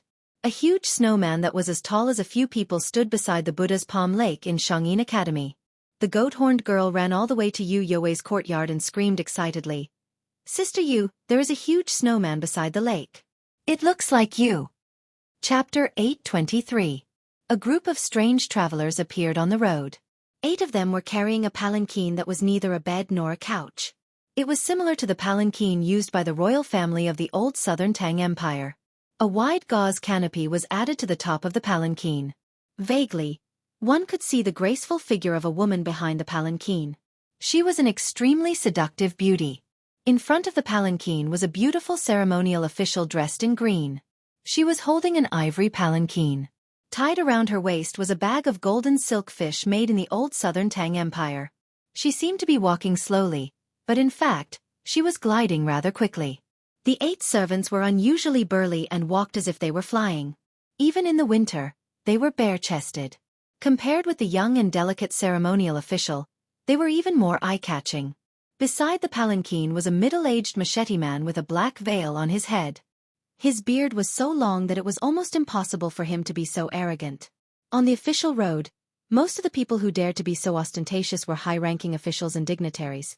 If they were Wulin people, then they would be extraordinary. Today's Jianghu was divided by the so-called heroes. Compared to the martial artists of the spring and autumn period, they could not be mentioned in the same breath. Even the top sect of Jianghu, Dragon Tiger Mountain, which had the same surname as the emperor, was in the wilderness and Prime Minister Qingzi was in the court. The north and south were in harmony with each other, but they did not dare to be arrogant. This group of people was so maverick that they attracted a lot of attention on the road. Among them was a pair of young palanquins who had just met each other. They rode their horses separately. The older palanquin was riding an inferior horse. He reined in the horse to make way for them. With an envious face, he whispered to his companion, "Look, they must be like us. They are going to participate in the martial arts assembly at the Quick Snow Mountain Villa. If I'm not wrong, they should be the second-to-none dragon palace in the old southern Tang Empire. Only they dare to show such an overstepping and violating etiquette. They have no choice. The palace master of the Dragon Palace is the wet nurse of the youngest son of the king of Yanqi with the support of such a powerful vassal king in the dynasty. Even the Jadushi who held the tiger tally in the southern Tang Empire would not say anything. I heard that this generation of the Dragon Palace has a talented woman. Hey, if she takes a fancy to me, my life will be worth it. Not to mention her, any of the fairies in the Dragon Palace would do." Huang Liang's companion was a young, white-haired nobody. Huang Liang was poor, and he was not a generous man. He did not manage to earn any money this year, so he was living a poor life. Earlier, he met this young man drinking alone in a small town. He shamelessly asked Huang Liang to bring him along, and when he heard that a martial arts assembly was going to be held at Snowfast Mountain Villa, he asked Huang Liang to bring him along. Huang Liang did not have to worry about food and drink along the way, and was lucky enough to stay in a first-class room in a few luxurious inns. Therefore, he began to see Su Qi in a new light. To be precise, he was impressed by Su Qi's wealth, and in his heart, he still regarded this generous man as a fool. Huang Liang was happy to consider himself an experienced Jianghu veteran, and showed him some of the Jianghu stories he had heard. At this time, when he saw Su Qi's confused face after hearing about the Dragon Palace and the King of Yen, it confirmed his view of this kid as a newborn calf. He took off the wine bag that Su Qi bought with money from his waist, raised his head and took a big gulp. Then he wiped it with his sleeve and said with a smile, "If you haven't heard about the Dragon Palace, then I'll have to explain it to you. In the Jianghu world of Liang, not to mention the Dragon Tiger Mountain, the Wu family, the Sword Tomb, and the 2 Zen temples, which came out of the secular world at will, are too far away from Jianghu. The real first-class schools that can be called the peak of Jianghu are the Sword Pool of Dongyue, the bull gang of the Shenyuan family, the wild goose castle on the border of Jizhou, the spring invitation cottage in western Shu, and then the dragon palace and the quick snow mountain villa. As for the third-class schools and gangs, most of them are influential figures in a province. It's not very nice to say that they are third class, but they can't be underestimated. Generally, they have one or two grandmasters as their stabilizing force. There's no need to talk about the fourth class and the bottom class sections. I was once valued by a big shot in the Pure Heart Pavilion, which was one of the best in the county. He saw that I had a good foundation and was expected to be a direct disciple. Unfortunately, I was snatched away by a government official who wanted to practice martial arts. That bastard is not serious about practicing martial arts. He's just a dog in the latrine pit. Apart from hurting a few senior and junior sisters, he doesn't show up in the sect more than a few times a year. Chapter 824.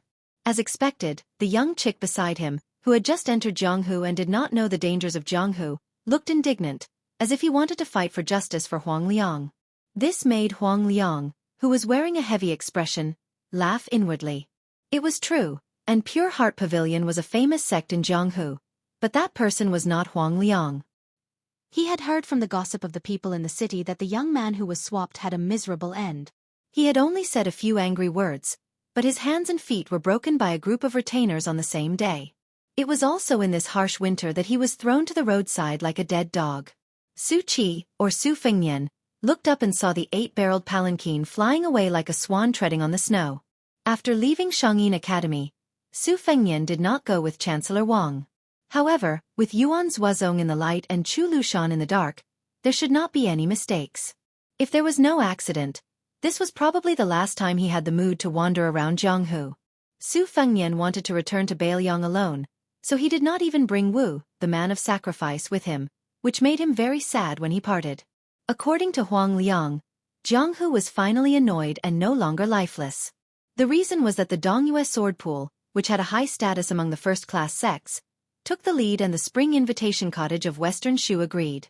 They asked the quick snow mountain villa to be the host, intending to choose a person who could convince the masses to sit on the throne of the Wulin alliance that had been vacant for decades. The reappearance of the devil cult, the emergence of their disciples and grand-disciples, and Mad Monk's journey to the east, had gradually caused the entire Jianghu to show signs of magnificence. Su Fengnian did not look at the ripples on the water, wondering if the Dongyue sword pool and the spring invitation cottage had been instructed by the imperial court to imitate Bailiang and start to reorganize the forces in Jianghu. Dongyue sword pool had been the imperial court's dog-beating stick for years, beating anyone who was not convinced. After Chen Zhibao entered Shu, the spring invitation cottage had been flirting with each other openly. Now that Chen Zhibao was the Minister of War and would be crowned king in 2 years, it was reasonable for them to be restless. While Su Fengnian was lost in thought, the ceremonial officer of Dragon Palace who was holding the tablet turned around and walked toward him. Her footsteps were light and agile, leaving no trace on the ground. In the eyes of ordinary Jianghu people, it would be feared. In Jianghu, old monks, old Taoists, and old nuns would not provoke them if they could. Moreover, the beautiful woman in green in front of him was outstanding. Since she dared to enter Jianghu, especially those heroines who fought alone, she must have some strange martial arts skills. The graceful and moving woman held a plain white elephant tablet with both hands and bowed to Su Fengnian. She did not look like a woman from a poor family from an aristocratic family who curtsied. Indeed, it was in line with her ceremonial official attire, as if she was a courtier greeting each other. When she raised her head, the corners of her mouth lifted slightly. She looked at Su Fengnian, who was riding on the horse, and said in a pleasant voice, "My family's miss invites you to the imperial carriage for a chat." Huang Liang opened his mouth in surprise. His heart was filled with jealousy, and his mood immediately became gloomy. When a Jianghu man with no family background married into a prestigious sect and brought home a beautiful woman and countless secret manuals, most of them would not find it shameful. Instead, they would regard it as a wonderful thing. For example, drunken sword Zhao Hongdan married into a rich family and brought home a beautiful woman, like a rootless duckweed planted in a fertile garden. His sword cultivation had improved by leaps and bounds. Without hesitation, Su Fengnian dismounted from the horse and led it away. Huang Liang wanted to rise to the top like he always did when the beautiful ceremonial officer took a step forward and shook her head. This made Huang Liang, who had just dismounted from the horse, want to dig a hole and hide in it. Fortunately, Su Chi, who had stepped on dog poop, did not turn his head, and the beautiful woman did not ridicule him. Instead, she turned and led the way. The palanquin stopped quietly at the side of the road. The beautiful ceremonial officer squatted in front of the palanquin and stretched out her hand. She looked up and signaled Su Fengnian to step on her hand, and she would help him enter the palanquin. Su Fengnian smiled and shook his head. He just handed the reins to her and asked, "The soles of my shoes are a little dirty. Is it okay to dirty your lady's tent?" The beautiful ceremonial officer, who was leading the horse with one hand and holding the tablet with the other, smiled gently and said, "It's okay. After you enter the tent, I'll help you take off your shoes." The bearded man frowned. He held the saber in his hand and stared at Su Fengnian covetously. Su Fengnian faced the gauze tent, cupped his fist and said, "Su Fengnian has disturbed Fairy." She then tiptoed and slipped into the gauze curtain. The woman was in her 30s and had a dignified appearance. However, even though she was kneeling on the ground, one could still vaguely see that her legs were long and slender. The side of her round buttocks that were squeezed out from her kneeling posture were even more alluring. Only an old flower expert would know the uniqueness of a woman's figure. Seeing Su Fengnian enter the tent, the woman smiled politely and gracefully. She quietly added a piece of spice into a thick, glazed green porcelain stove beside her. Su Fengnian did not bother the ceremonial officer to take off his shoes. Instead, he took them off himself. The ceremonial officer had already put away the tablet and handed Su Fengnian's horse to the bearded man. She took the strange man's boots with both hands. There was no difference on her pretty face. The incense burner was slightly tipsy, which was originally used for lavender to avoid filth. Su Fengnian took off the hook and let down the gauze curtain. He sat cross-legged with the fairy of the Dragon Palace. She did not speak. Su Fengnian glanced at the incense burner out of the corner of his eye. The incense burner was painted with pictures of swords. Under the fragrance, the porcelain surface flowed like a lake, like a lifelike picture of a swordsman wielding his sword. This incense burner was vaguely a superior swordsmanship manual. Su Fengnian smiled knowingly. Jianghu people said that the Dragon Palace had all kinds of treasures and was as rich as a country. They were once a big parasite of the old southern Tang. The woman, who might have been a married woman, smiled and asked, "Do you also practice swordsmanship?" Su Fengnian nodded and said, "Yes, I have. May I know why Fairy asked me to take the carriage?" The woman stared at Su Fengnian and said calmly, "Do you know a prophecy left by the first-generation founder of the Dragon Palace?" Su Fengnian smiled and said, "My knowledge is shallow. I don't know." The woman did not mind and said, "It's hard to paint the skin but not the bones. You may know the face but not the heart. Our Dragon Palace has always been famous for drawing tigers and dragons. We are also good at observing people's bones." Su Fengnian spouted nonsense. "When I was young, the fortune-teller said that I would either become a hero or be hacked to death by a hero in the future. He estimated that my bone structure was not bad. Fairy, how could you tell from so far away? Then Fairy of the Dragon Palace, you really have the ability of an immortal." The woman was obviously otherworldly. She was not used to such vulgar words and did not know how to respond. For a moment, there was only the fragrance and the sound of a needle falling could be heard. Chapter 825. Su Fengnian did not intend to pretend to be deaf and mute all the way to the Snow Villa. He smiled and said, "I have never heard of the words of the founder of the Dragon Palace, but I have heard that the Dragon Palace has a treasure called the Black Flower Cloud Dragon Pattern Censer. It symbolizes the eternal stability of the Southern Tang dynasty. Its outer wall is covered with black and purple spots. Once it is put into the censer and it burns, the mist will rise and the image of 9 dragons coming out of the sea will appear." Upon hearing this, the woman smiled. Her appearance was not eye-catching, but it set off her classical temperament and made her even more outstanding. She said softly, "Young Master Su is indeed the son of an official. Ordinary landowning households would not know of this Southern Tang's treasure." Su Fengnian smiled and asked, "Is the Dragon Palace competing for the position of the Wulin Alliance?" The woman asked, "Young Master, do you think the Dragon Palace is qualified to compete for the Jianghu?" Su Fengnian waved his hand and said self-deprecatingly, "I don't dare to criticize." The woman was bending down to pick up the censer with copper chopsticks.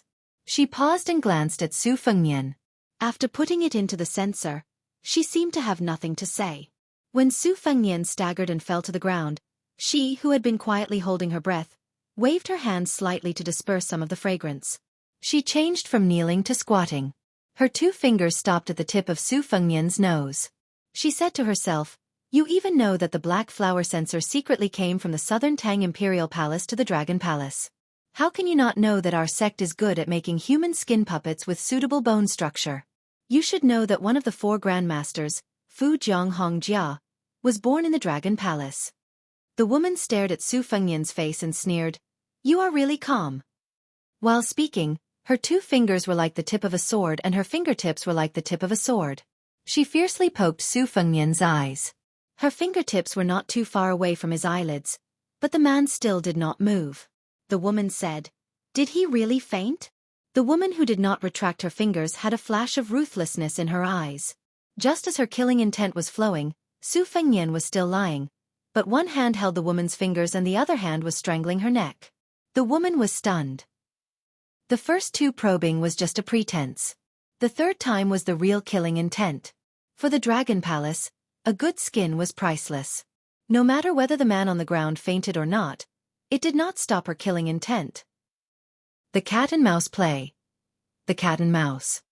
Su Fengnian opened his eyes and stared at the fairy of the Dragon Palace with a vicious heart. He chuckled softly and said, "You really want to kill me? I have given you a chance to be the compassionate Guanyin. It is good for us to meet by chance and love each other." The woman was speechless. Her eyes were full of horror. A few small red snakes slowly slithered on the arm of the man with a head full of white frost. Then they suddenly pierced into her arm like a glutton. The gentle woman who was originally covered with the water vapor of the south of the Yangtze River quickly withered. When Su Fengnian let go of her, she had already silently stopped breathing. He supported her leaning body with one hand and gently tapped her temples with the other. He slowly tore off a delicate mask. Under the mask was the face of the blue-green ceremonial official who walked in front of the 8 palanquins. After a long illness, he became a doctor. He had used a lot of masks that were related to witchcraft during his trip to Beimang. He was not a layman when it came to the art of disguise. Su Fengnian threw away the face that was equivalent to the rooting level of Shu Xiao. After laying the body flat, he picked up the spatula and skillfully scraped off some incense ashes. When it came to pretending to be cultured, what was he not good at as the son of Bailiang? Su Fengnian turned his head and casually glanced at the ceremonial official, with the southern Tang-style silk fish hanging from his waist. The latter was indifferent to the corpse. His smile did not diminish and his eyes were playful. Su Fengnian asked, "Who is she? Who are you?" The blue-green lady stretched out a finger and stroked her temples. She squinted her eyes and said softly, "She is the current me. My real appearance is uglier than the one you took off. I don't dare to show my face to others." Su Fengnian put back the spatula. The mysterious lady said straightforwardly, "Originally, I thought that the journey to the Quick Snow Mountain Villa was boring and I wanted to make a new puppet to relieve my boredom. Now I feel that it is too wasteful. Why don't you come to the Dragon Palace and be a tripod furnace? Many men in Jianghu dream of it. Although it will dry up and be abandoned in 3 to 5 years, it is still much better than being made into a human skin puppet. Most of the women in the Dragon Palace are as beautiful as flowers and jade. They sing every night and enjoy happiness for several years. Even if you are a pewter spearhead, you can still have fun with 20 or 30 fairies. It is better than living a boring life with 1 or 2 old women." Su Fengnian said helplessly, "Miss, where does your confidence come from?" The lady tilted her head and asked, "Are you the emperor of Liang's family?" Su Fengnian shook his head. The lady asked again, "Have you reached the 1st grade of Vajra realm, or have you comprehended the mystery of finger mystery?" Su Fengnian still shook his head. The lady asked, "Then are you the son-in-law of Grand Secretary Zhang Julu or Gu Jiantang?" Su Fengnian was amused. He laughed and said, "Are you done asking?" The 8 palanquins sank a few feet in an instant. The 8 strong and burly retainers knelt down almost at the same time. Su Fengnian's left hand grabbed the lady's face like hooks. The lady's face was bleeding. His right hand slowly rotated and several flying swords were nailed into her vital acupoints. If she dared to use qi to resist, she would be nailed to death on the spot. Su Fengnian slightly increased the strength of his 5 fingers. Perhaps the lady's face was covered with blood and she was gasping for breath. Su Fengnian smiled and said, Do you really think you are invincible just because of the fake Vajra secret skill of the Dragon Palace? The reason why the Dragon Palace was able to stand tall was because of the snake entangling tortoise, which was derived from the red armor of the Talisman General, and a few shortcut Xian finger skills. In the end, it was neither a donkey nor a horse. It was a laughingstock. How many genuine level 1 masters would take these women seriously? If you want to be a master like Wang Xianji, you can't do it with the unorthodox methods of the Dragon Palace. In the past, your palace master tried to give herself to Wang Xianji to take Yang to nourish Yin. As a result, she was slapped into a pulp by old monster Wang before she could take off her clothes. In my opinion, if a lady is too ugly, she shouldn't be in Jianghu. The lady gnashed her teeth and said, "Who are you? Why do you know so much about the secrets of the Dragon Palace?" Su Fengnian loosened his 5 fingers and smiled without saying a word. The lady, who was decisive, shouted outside the gauze tent, "Keep going!" The lady, who was waiting for an opportunity to reward the white-haired young man with a mystery of finger skills, spat out a mouthful of blood without warning. It turned out that a flying sword had penetrated her body. The green flying sword circled back to its master's fingers. Su Fengnian sneered. "Still not giving up?" The lady stuck out her tongue to lick away the blood and swallowed it along with her saliva. Her eyes were cold and she said in a charming tone, "What a good sword manipulation art of the Wu family's sword tomb." Su Fengnian pointed at his white hair and said with a smile, "Based on this and the turmoil in Great Peace City, you actually guessed my identity but didn't dare to say it? Afraid that I would kill you?"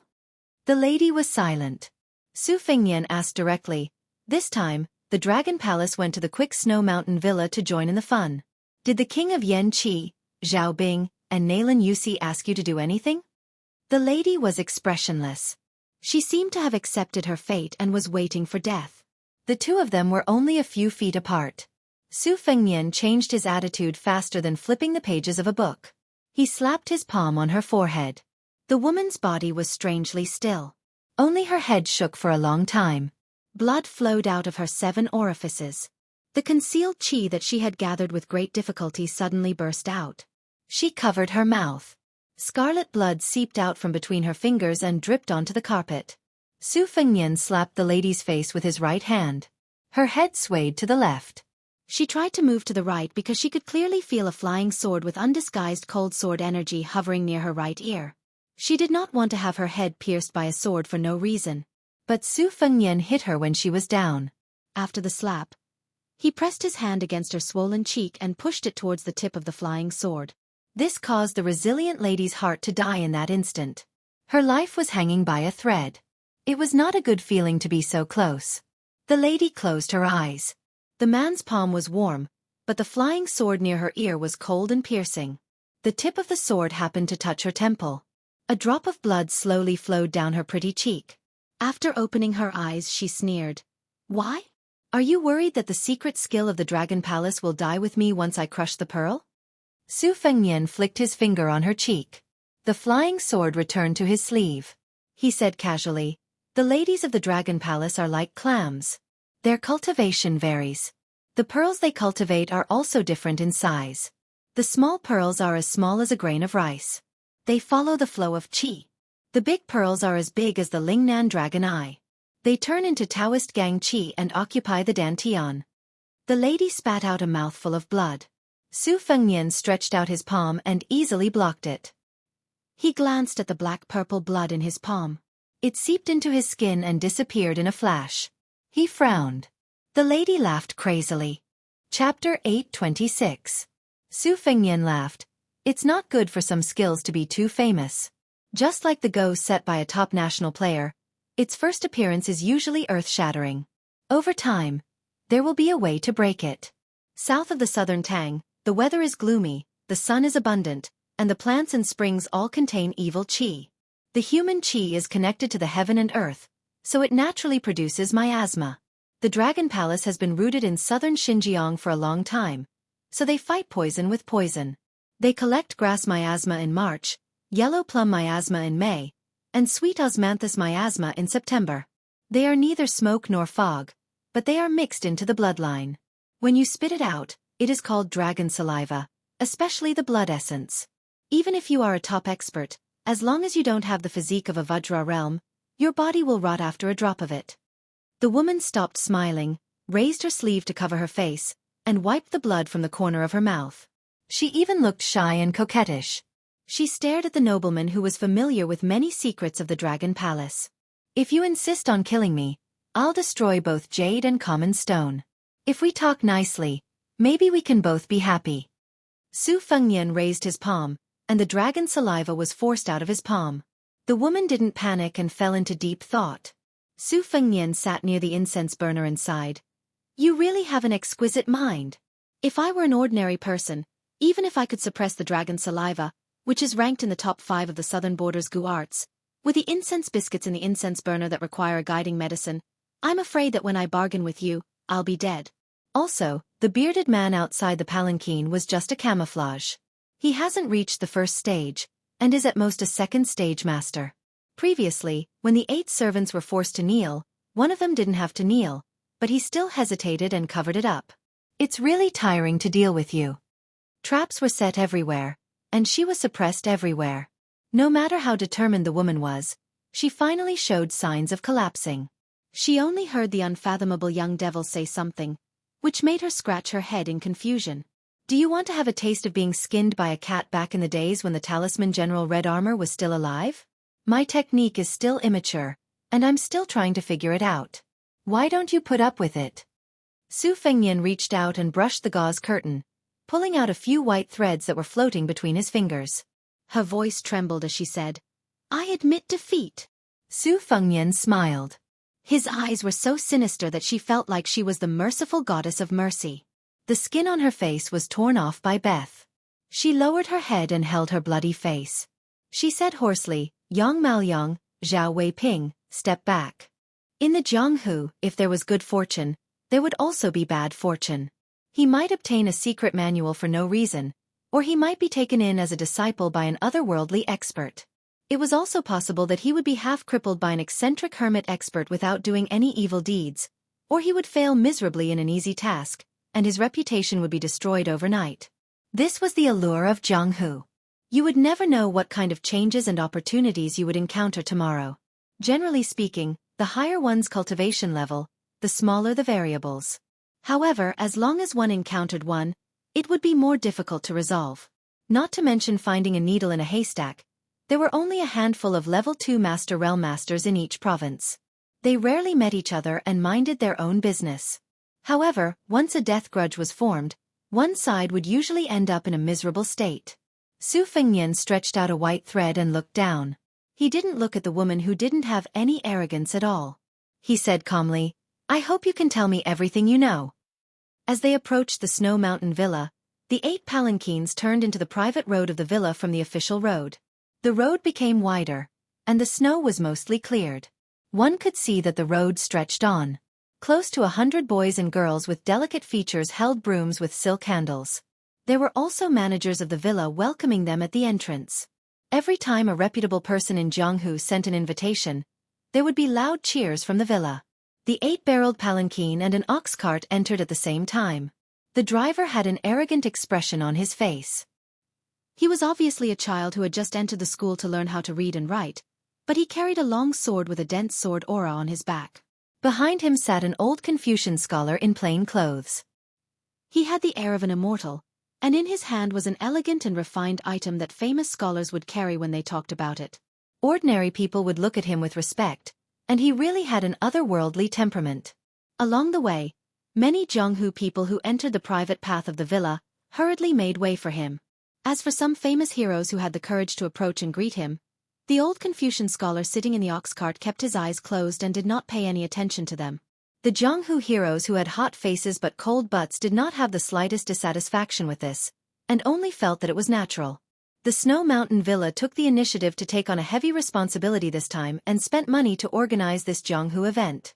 In the end, they still had to look at the faces of the other 2 families.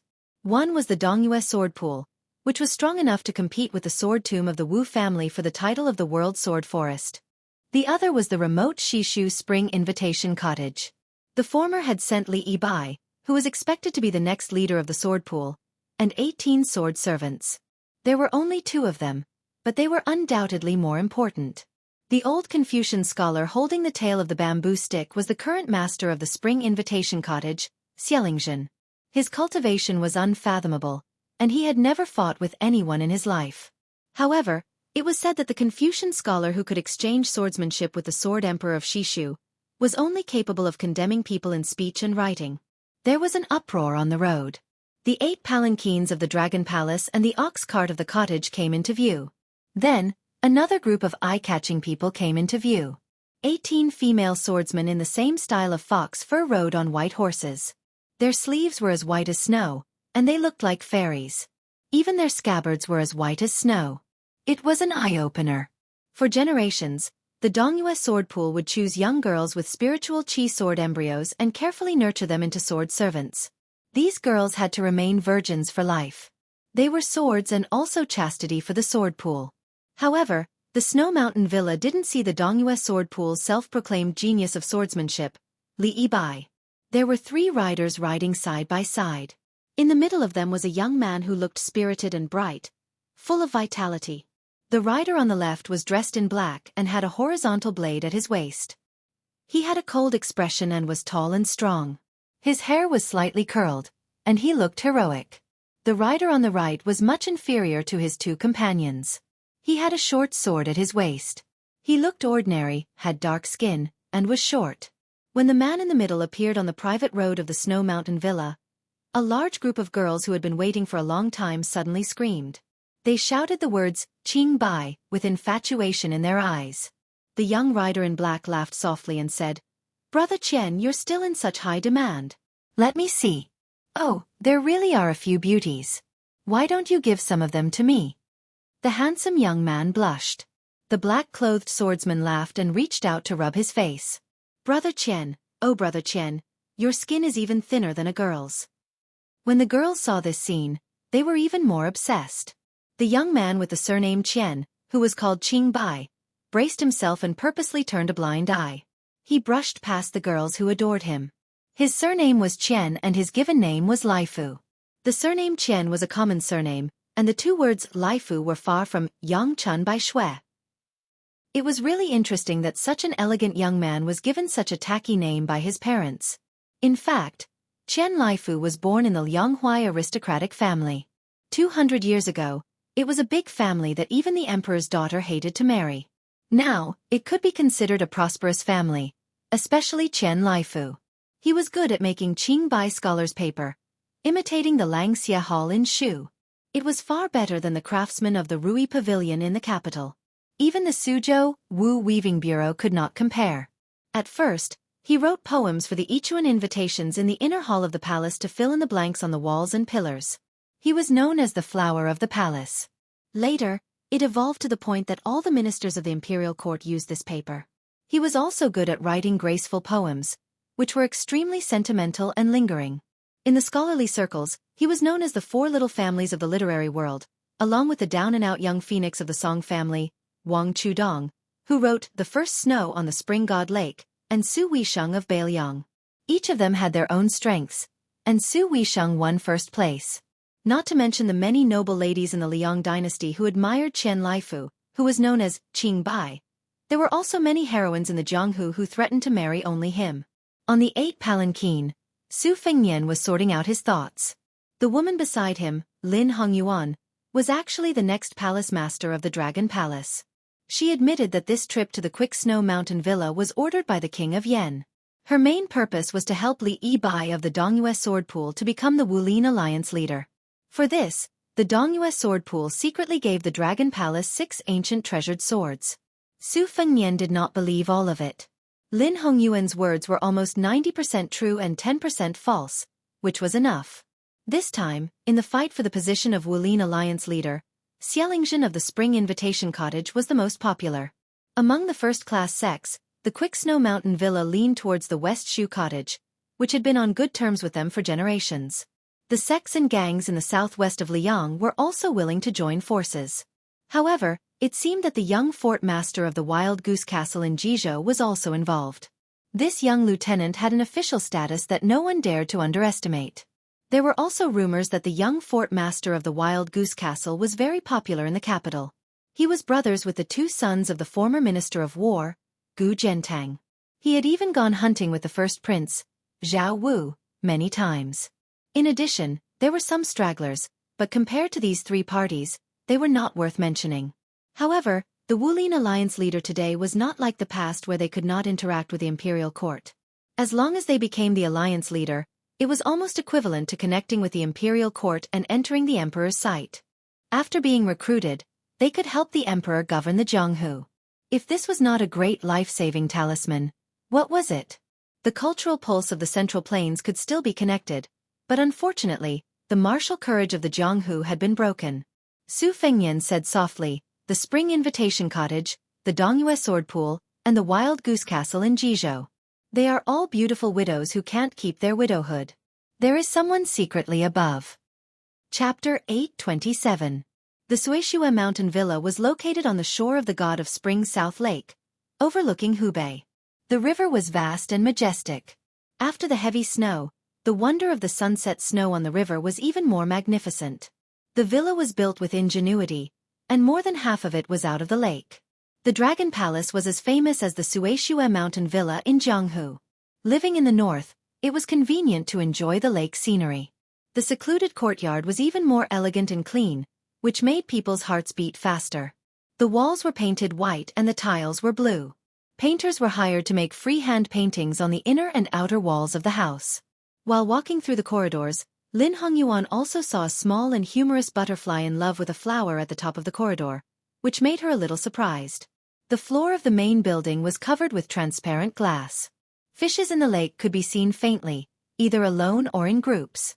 Even though Su Fengnian was experienced and knowledgeable, he still admired the Suishue Mountain Villa's value for money. Many noble families that rose and prospered after the spring and autumn period didn't lack money, but they didn't have such a foundation.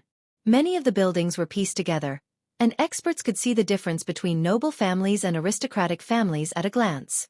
Lin Hongyuan, whose face was torn off, went to tidy herself up and put on a clean set of clothes. Su Fengnian, who was squatting on the glass floor and counting fishes, looked up and was stunned. It was a young woman with thick eyebrows and big eyes.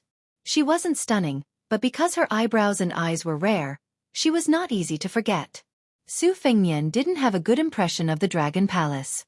She was just a servant girl kept by the number one of the left of river, Nalin Yusi. This was also the reason why the two women dared to risk their lives on the 8-bar palanquin. After accidentally killing the heir of Bailiang, they had to act coquettishly to their master to take credit. Among the vassals of Liang, Zhao Bing, the king of Yanqi, was the only one who caught Su Zhao's eye. Whether it was the cavalry or the infantry, their combat power was the closest to the northern Liang. Since ancient times, in Nanjiang, the land of barbarians, the number of academies was actually the first in the dynasty. Zhao Bing's reputation was much better than that of Zhao Yi, the king of Guangling. Even if the sky was high and the emperor was far away, there was no news of any overstepping of authority. The imperial court adopted Sun Ping's last words and spared no effort to remove the vassals, but there were very few restrictions on the king of Yanqi in the imperial court. Several major parties, including Zhonggu, unanimously praised the government affairs of Nanjiang. This was probably all thanks to Nalin Yusi's smoothness. Huang Sanjiao once commented on all the strategists in the world, saying that Nalin Yusi, a small country under the rule of Jiangzhou, was well versed in the imperial court. Lin Hongyuan looked at the white-haired man who glanced at her and then lowered his head to tap on the glass again. If she could, she would not hesitate at all. She would chop off his limbs, cut off his eyeballs, make him deaf, and then force him to be mute. She would turn him into a human puppet and put him in a big vat, making him live a life worse than death for decades. But the problem was that Lin Hongyuan had no chance of winning at all. She was taught by her mother and had been scheming and vicious since she was a child. But there was one thing she learned from her good-for-nothing father. Su Fengnian suddenly said, "When you return to the Dragon Palace, either Nalin Yusi will beat around the bush or the Prince of Yen will ask you about the details of our daily life. If you want to live a better life in the future, you should be more careful now." Lin Hongyuan moved a chair to sit on the edge of the glass floor. She raised her arm, put 2 fingers together, and slowly wiped her eyebrows. She smiled and said, "Young Master Su is really a good person who repays evil with good."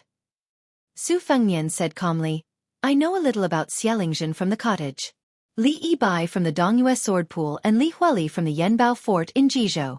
I haven't heard much about these two young talents. Tell me more about them. Lin Hongyuan took off his boots and sat cross-legged on the chair. His hands massaged the soles of his feet casually. After thinking for a while, he said carefully, I know Li Yibai better. When he traveled thousands of miles with his sword, he came to the Dragon Palace. I also accompanied him to the south border, almost to the South Sea. His swordsmanship is superb. Because he came from the Sword Forest sacred ground, he naturally has a good understanding of swordsmanship. Time after time, he sharpens his swordsmanship and points to the key points. Gradually, he has the aura of an ancient sword fairy. If it weren't for his plain appearance, I might have fallen in love with him. However, Li Yibai has a weakness. He cultivates the out-of-the-world swordsmanship, but he cultivates the out-of-the-world swordsmanship. Because the Dongyue Sword Pool and the Dongyue royal family are attached to the imperial court, they urgently need someone to stand out and stabilize the marriage between the Sword Pool and Liang. This is a knot in Li Yibai's heart. When he returned from the Lingnan Mountains, Li Yibai happened to get a sword manual of the Great Qin dynasty. I wonder how he has been practicing it these years. Young Master Su, you should know that the martial artists in Jianghu are not only afraid of the people of the three sects monopolizing the time, but also afraid of the new swordsmen stepping on the shoulders of the seniors in swordsmanship. Young Master Su, even if you have a great divine ability and even a few Lin Hong apes are no match for you, that's only because Lin Hong apes happen to be subdued by one thing. Li Yibai is different. Don't be careless and become his sword test stone. Chapter 828. At this point, Lin Hongyuan deliberately paused. She thought that this guy would be arrogant and neglectful. Unexpectedly, he nodded and pursed his lips, indicating that he understood. Lin Hongyuan suppressed the gloom in her heart and continued. As for Li Huali, Wild Goose Castle in Ji Province has never had any relationship with the Dragon Palace. I only know that the Han family in Ji Province was killed by the imperial court. Wild Goose Castle, as one of the important towns in Ji Province's border, was once a trusted subordinate of the Han family. Their owner, Li Jinjiang, was suspected of betrayal, so Wild Goose Castle's reputation has never been good in Jianghu. Li Huali, who gained a lot of military exploits at the border, did not have any bad deeds in Jianghu. He only joined the army at the age of 14 or 15, and last year when he was 20, he was able to become a commandant with real power to command 6,000 people. Even 10 surplus generals can't compare with him. Presumably, Li Huali has his own advantages. Lin Hongyuan seemed to be amused by herself. She smiled and said, praising Li Huali's shrewdness in front of young Master Su, I really feel that I'm funny. Su Fengnian shook his head and said, if you want to be successful at the border, even if you're a descendant of a general, it's not easy to come by. Compared to the narcissistic Li Yibai, I care more about Li Huali. Lin Hongyuan sighed in her heart. She was disgusted and even loathed such an opponent. The more Su Fengnian acted contrary to the rumors of a hedonistic son of rich parents, the more fearful she was. Lin Hongyuan's mystical secret arts were endless, and she was adept at scheming. Even if her opponent was a first-grade Vajra realm expert, she would still dare to fight him head-on. There were 4 first-grade Vajra realm, and the threshold was as high as the Dragon Gate. Apart from the people of the 3 religions, the Vajra realm was the limit. Most people could only dream of reaching the Shen Finger realm. If a martial artist stepped into the celestial phenomenon realm step by step, he would dare to challenge the saints of the 3 religions. In layman's terms, he would be willing to sacrifice himself to drag the emperor down from his horse. Su Fengnian stood up and asked, the Snow Villa will elect the Wulin Alliance chief the day after tomorrow. According to your estimation, how many people will come to join in the fun? Lin Hongyuan blurted out without thinking, there are at least 4,000 or 5,000 people, but the villa itself can only accommodate more than 200 people. Fortunately, there are many private villas, inns and taverns on the south side of the Spring God Lake, which can probably accommodate more than 1,000 people. The rest of the Wulin people have to live in the big and small towns 50 miles away, where good and bad people are mixed together. The only people who can really talk are the 200 or 300 guests who live in the Quickie Snow Villa. The villa must be happy and painful. The happy part is that the Quickie Snow Villa has never been the focus of the world. It welcomes guests from all over the world, which raises the status of the villa in Jianghu. The pain is that the 200 or 300 masters of various trades are not easy to serve. If something goes wrong, I'm afraid that a red light will turn into a white light. Whoever lives in a good yard, who lives in a bad yard, whose maids in the yard are more beautiful, will be personally received by the villa master. These people all have small calculations in their minds. It's easy to talk about the Dragon Palace who pays attention to them, but some of the gang leaders who are neither good nor bad, who don't have any big skills, but they pay attention to small schemes, which can be said to be endless. It's a test of the Quickie Snow Villa's ability to receive people. Su Fengnian glanced at Lin Hongyuan, who was at her fingertips, and invisibly compared her with Zi of Mount Huishan. They were really different. He smiled warmly and said, I didn't know that you know the ways of the world. Have you been managing the affairs of the Dragon Palace all these years? Lin Hongyuan laughed at herself and said, if it weren't for this delay and smiling apologetically every day, I would have been a real level 1 master. The door of the hall was opened. The bearded man Zhao Weiping stood at the door and knocked symbolically. Lin Hongyuan said indifferently, say it. The saber man who had worked for the Dragon Palace for many years said in a deep voice, it is said that a little celestial master came to Dragon Tiger Mountain, who first went to stop the crazy monk of the western regions, Zhao Ningxin. The only son of the Prince of Qingqing, Wu Shizhen, also visited the Snow Villa with Qiu Mian. Su Fengnian was no stranger to Zhao Ningxin, who once blocked Dong Tai's sword on the mountain. Wu Shizhen was even more so. When he went to Qingyang Palace on horseback, he had dealt with the father and son. Wu Shizhen was beaten to a pulp. Wu Lingsu was nominally a prince of Liang with a different surname. The Prince of Qingqing, who only used some unorthodox methods to charm the emperors and ministers, was not worth mentioning compared to Su Shao, the vassal king. Moreover, the armored ant and thousands of soldiers in Mount Qingqing were the secret chess pieces of his master, Li Yishan. On the contrary, Su Fengnian had never heard of Qiu Mian. Lin Hongyuan waved her hand to signal Zhao Weiping to leave. She wiped the soles of her white socks and took the initiative to say, Qiu Mian is a famous heroine in Jianghu in recent years. There are countless people under her skirt. She is beautiful. The clothes and jewelry she wears will quickly become popular in the north and south of the Yangtze River. Qiu Mian's reputation can be imagined. But this fairy's swordsmanship attainment is not even worthy of carrying shoes for young Master Su. Su Fengnian laughed and said, whether or not her swordsmanship is worthy of carrying my shoes is another matter. Maybe I'm willing to bow down to her and line up with those Jianghu heroes to prostrate myself. Fairy Qiu wouldn't even be willing to look at me. Lin Hongyuan covered her mouth and smiled. Su Fengnian teased, you just pinched the soles of your feet. Don't you think it is dirty? After Lin Hongyuan smiled, her eyes curved into a pair of crescent moons. She stretched out her hand. Smell it. Seeing that Su Fengnian was not amused, she stuck her finger into her mouth and licked it. Her gaze was provocative. Su Fengnian, who was still indifferent, smiled and said, you want to compare your disgust with someone who often talks to a head full of lime? You are asking to be humiliated. Lin Hongyuan's eyes suddenly lit up. She straightened her waist, which was so thin that it could be grasped with one hand. She placed her hands on her legs and asked curiously, I heard that you and Wudong's sect leader Hong Shixiang have known each other for many years. You even fought with Plum Wine, the invincible war saint? As long as you are willing, I will promise you anything. Even if I give my body to you, I will probably think that you are the one who lost out. In my life, I only admire these two strange men. If I were to live with one of them while the other forgot about Jianghu, even if I, Lin Hongyuan, became an immortal, I would not be willing. Su Fengnian dismissed it with a laugh and did not respond. But when they left the hall and arrived at the waterfront corridor, the fog on the lake became thicker and thicker. The world was a vast expanse of whiteness. Su Fengnian leaned on the railing. Lin Hongyuan hurriedly put on her shoes and followed behind him. She was still unwilling to give up. If outsiders saw this scene, they would most likely mistake them for a pair of Jianghu sons and daughters.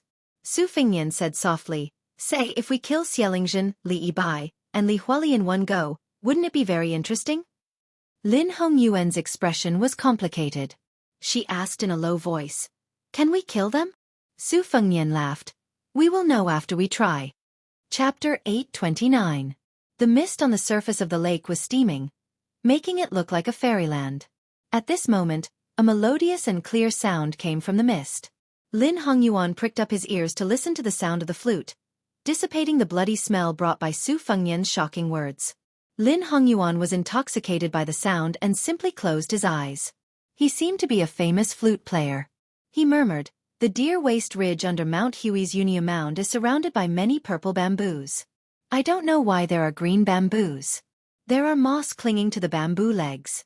The bamboo shoots are extremely bitter and can't be eaten. They are also called bitter bamboo, but they are most suitable to be used as flutes. I have never heard of this little song before. Listening to it, my ears are full of bitterness. I don't know how bitter the flute player's heart must be. Bitter green, bitter green, bitter green. It's talking about this person and this flute." Su Fengnian didn't have as many feelings as Lin Hongyuan. He spoiled the mood and said, "According to your flattery, if the flute player is handsome, just imagine him blowing across the river with a bitter face. Then he will be able to seduce a passing heroine. She will probably be unable to resist holding him in her arms and loving him tenderly." Sure enough, after Su Fengnian's remarks, Lin Hongyuan leaned back against the railing and stroked his forehead helplessly.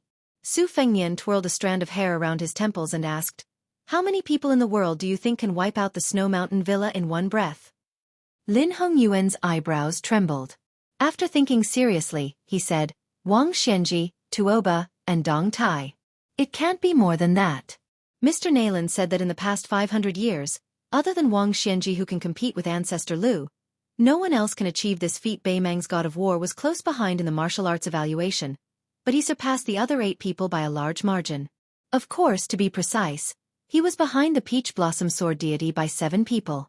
Even if other people became saints from the 3 sects, such as Chao Chongqing and the white-robed monk Li Xiaoxin, they would not be able to do it.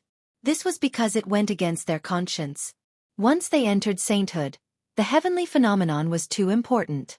Once they went against the natural order, they would suffer a severe drop in their realm.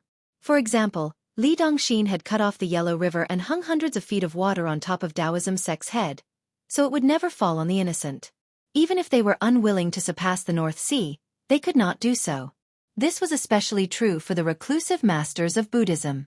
No one had ever heard of them appearing on the battlefield. The Taoist priests of Mount Longhu would only receive orders to open altars, set up rituals, and build auspicious Taoist temples to accumulate merits. How would they dare to kill the innocent?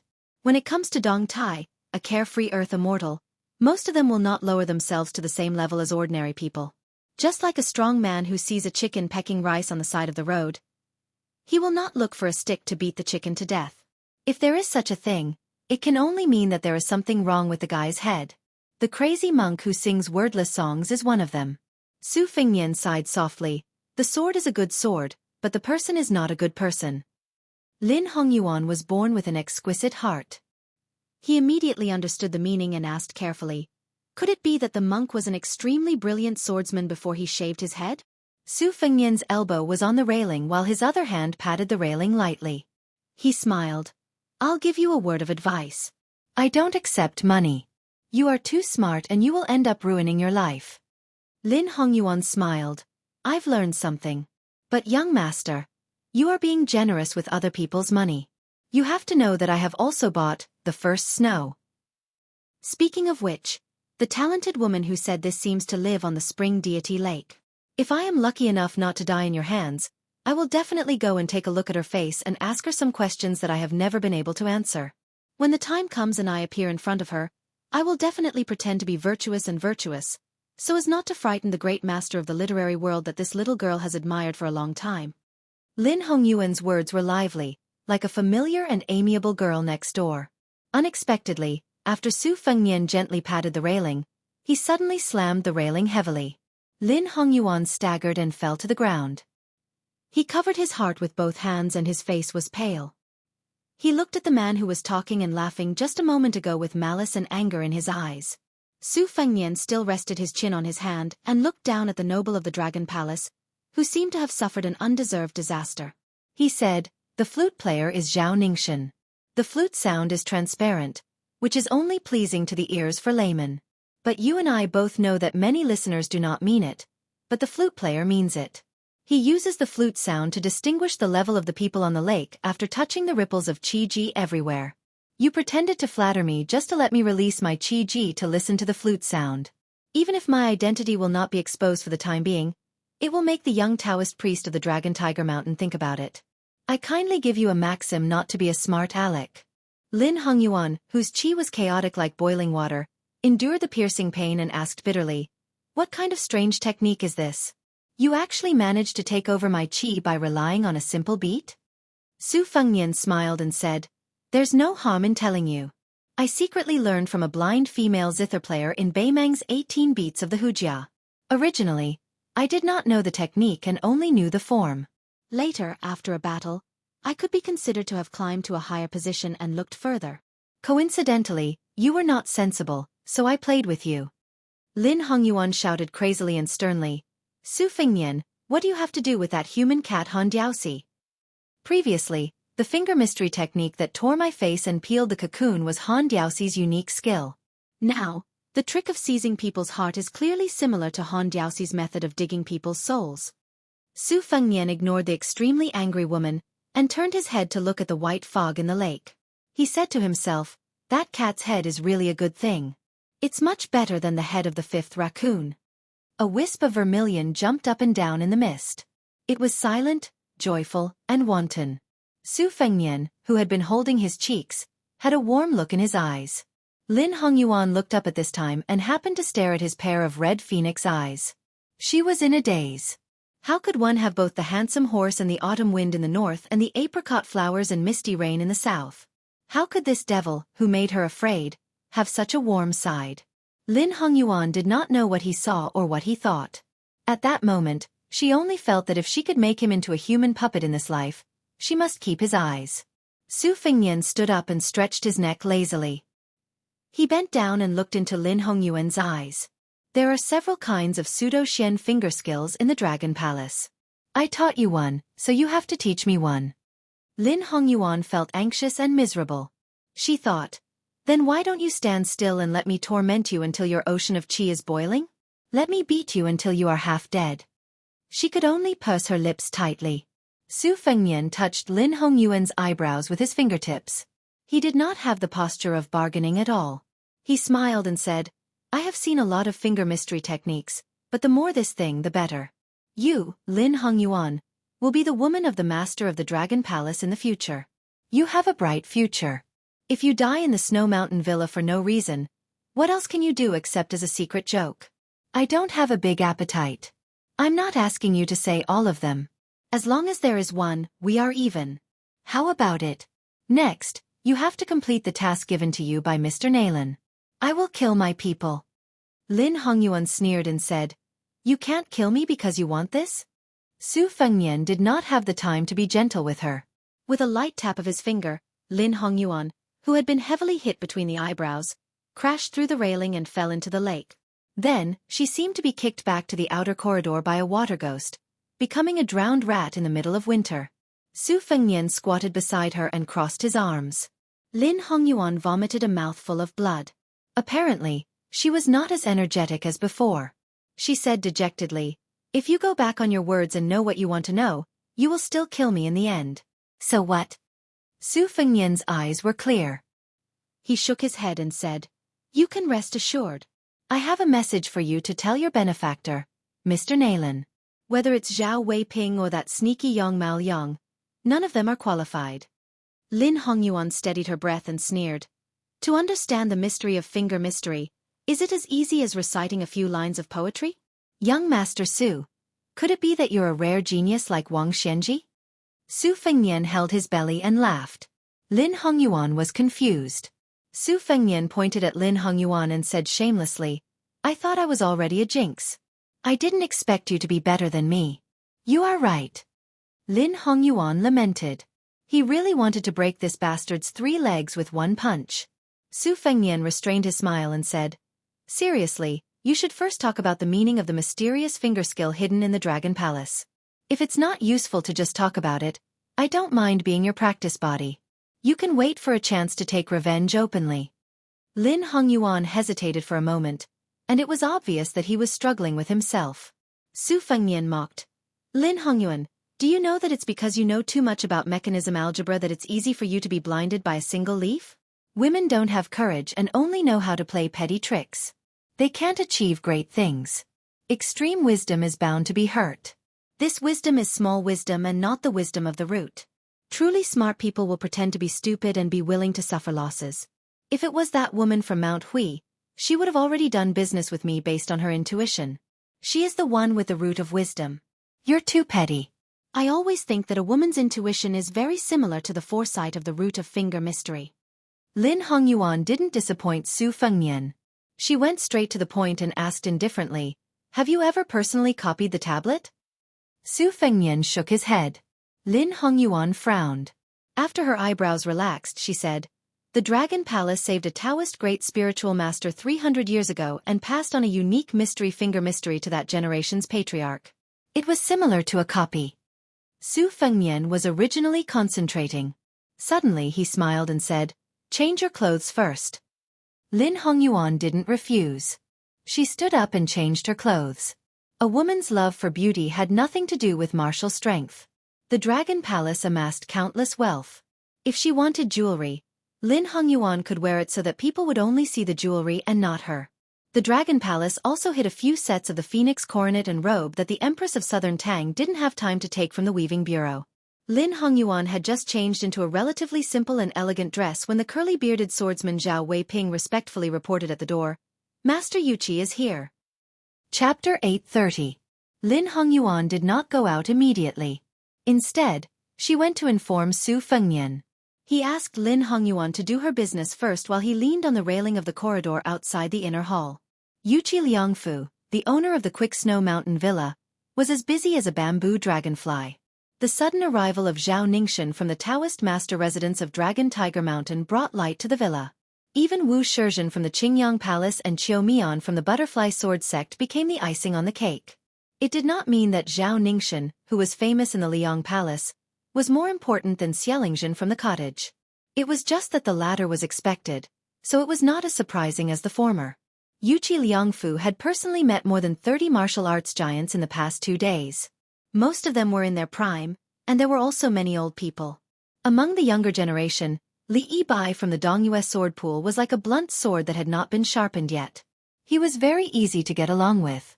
Li Huali from the Yanbao castle was so arrogant that he did not even take the owner of the villa seriously. Only the young Taoist master Zhao Ningxin, who was wearing a Taoist robe from Dragon Tiger Mountain, hemp shoes, and a bamboo flute around his waist, always stared at the eyes of others when he talked with them. He was so focused that others felt that he was chatting with them. It was not a boring greeting at all, but more like a reunion after a long separation. This young Taoist with warm and sincere eyes made people respect him. Yuqi Liangfu's self-esteem had been hurt a bit by that young man Li Huali, and it happened to be compensated by Zhao Ningxin. Comparing the goods to the goods, the manor lord, who was in the prime of his life, had a better impression of Zhao Ningxin. After he personally brought Zhao Ningxin to his residence, they talked so happily that he almost did not want to leave the house. If it was not for the chief steward who kept winking and reminding him that the great Bodhisattva from the Dragon Palace was still standing in the small courtyard by the lake, Yuqi Liangfu really wanted to have a long talk with Zhao Ningxin. When it came to cultivation, Zhao Ningxin's every word was like a gem. Yuqi Liangfu decided to take this opportunity to be on good terms with Dragon Tiger Mountain. There were a few precious Taoist scriptures in the library of the villa that were beneficial to him. Because the person who came from the Dragon Palace to visit the Quick Snow Villa was only an imperial censor, who was not a top-notch figure in the strict hierarchy of the Dragon Palace, Yuqi Liangfu was not willing to open the E-gate to welcome him. However, he could deliberately neglect the imperial censor, but he could not really ignore the Dragon Palace. The matter of face was mutual. The imperial censor did not make an excessive request to open the E-gate, which was giving face to the Quick Snow Villa. Yuqi Liangfu hurriedly came in person, which was giving face to the Dragon Palace. Yuqi Liangfu waited for a moment in the courtyard and saw a young woman with average looks cross the threshold. She greeted him with a smile. Lin Hongyuan from the Dragon Palace greets Master Yuqi. Yuqi Liangfu, who heard that the imperial censor came to the villa, was stunned for a moment. He quickly came back to his senses and stepped forward. His smile was even wider. He cupped his fists and said, "I did not expect young Palace Mistress Lin to come in person. The Quick Snow Villa is guilty of not welcoming you." Lin Hongyuan walked down the steps and stepped on the steps with Yuqi Liangfu. She said softly, "Niece knows that Uncle Yuqi must be very busy today, so I acted on my own initiative and did not tell the truth, so as to avoid Uncle Yuqi making unnecessary moves for niece's sake." Yuchi Liangfu's heart was very warm when he heard his niece's words. Not to mention that when the two crossed the threshold, young palace mistress Lin intentionally or unintentionally lagged behind by half a step. The host and guest were clearly distinguished. Yuchi Liangfu, who was dressed simply, laughed heartily and said, "If everyone was like you, uncle would be relaxed. Unlike now, I wish I could break into two halves and use them. Take the Quadan Mountain, which claims to be the #1 sect in the southern wilderness, for example, a young man with the surname Yukame. Uncle has never heard of him. Not only does he want the villa to open the E-gate for him, but he also has to vacate the villa's Spring God restaurant for him. How ridiculous! To let such an ignorant child participate in this once-in-a-century grand event on behalf of the sect, Quadan Mountain has really entrusted the wrong person." Lin Hongyuan smiled but did not speak. Quadan Mountain was indeed a well-deserved sect in Lingnan. Moreover, it had been fighting openly and secretly with the Dragon Palace for a full 200 years. Quadan Mountain occupied an ancient temple on the border of the southern Tang Empire's Lin Hai.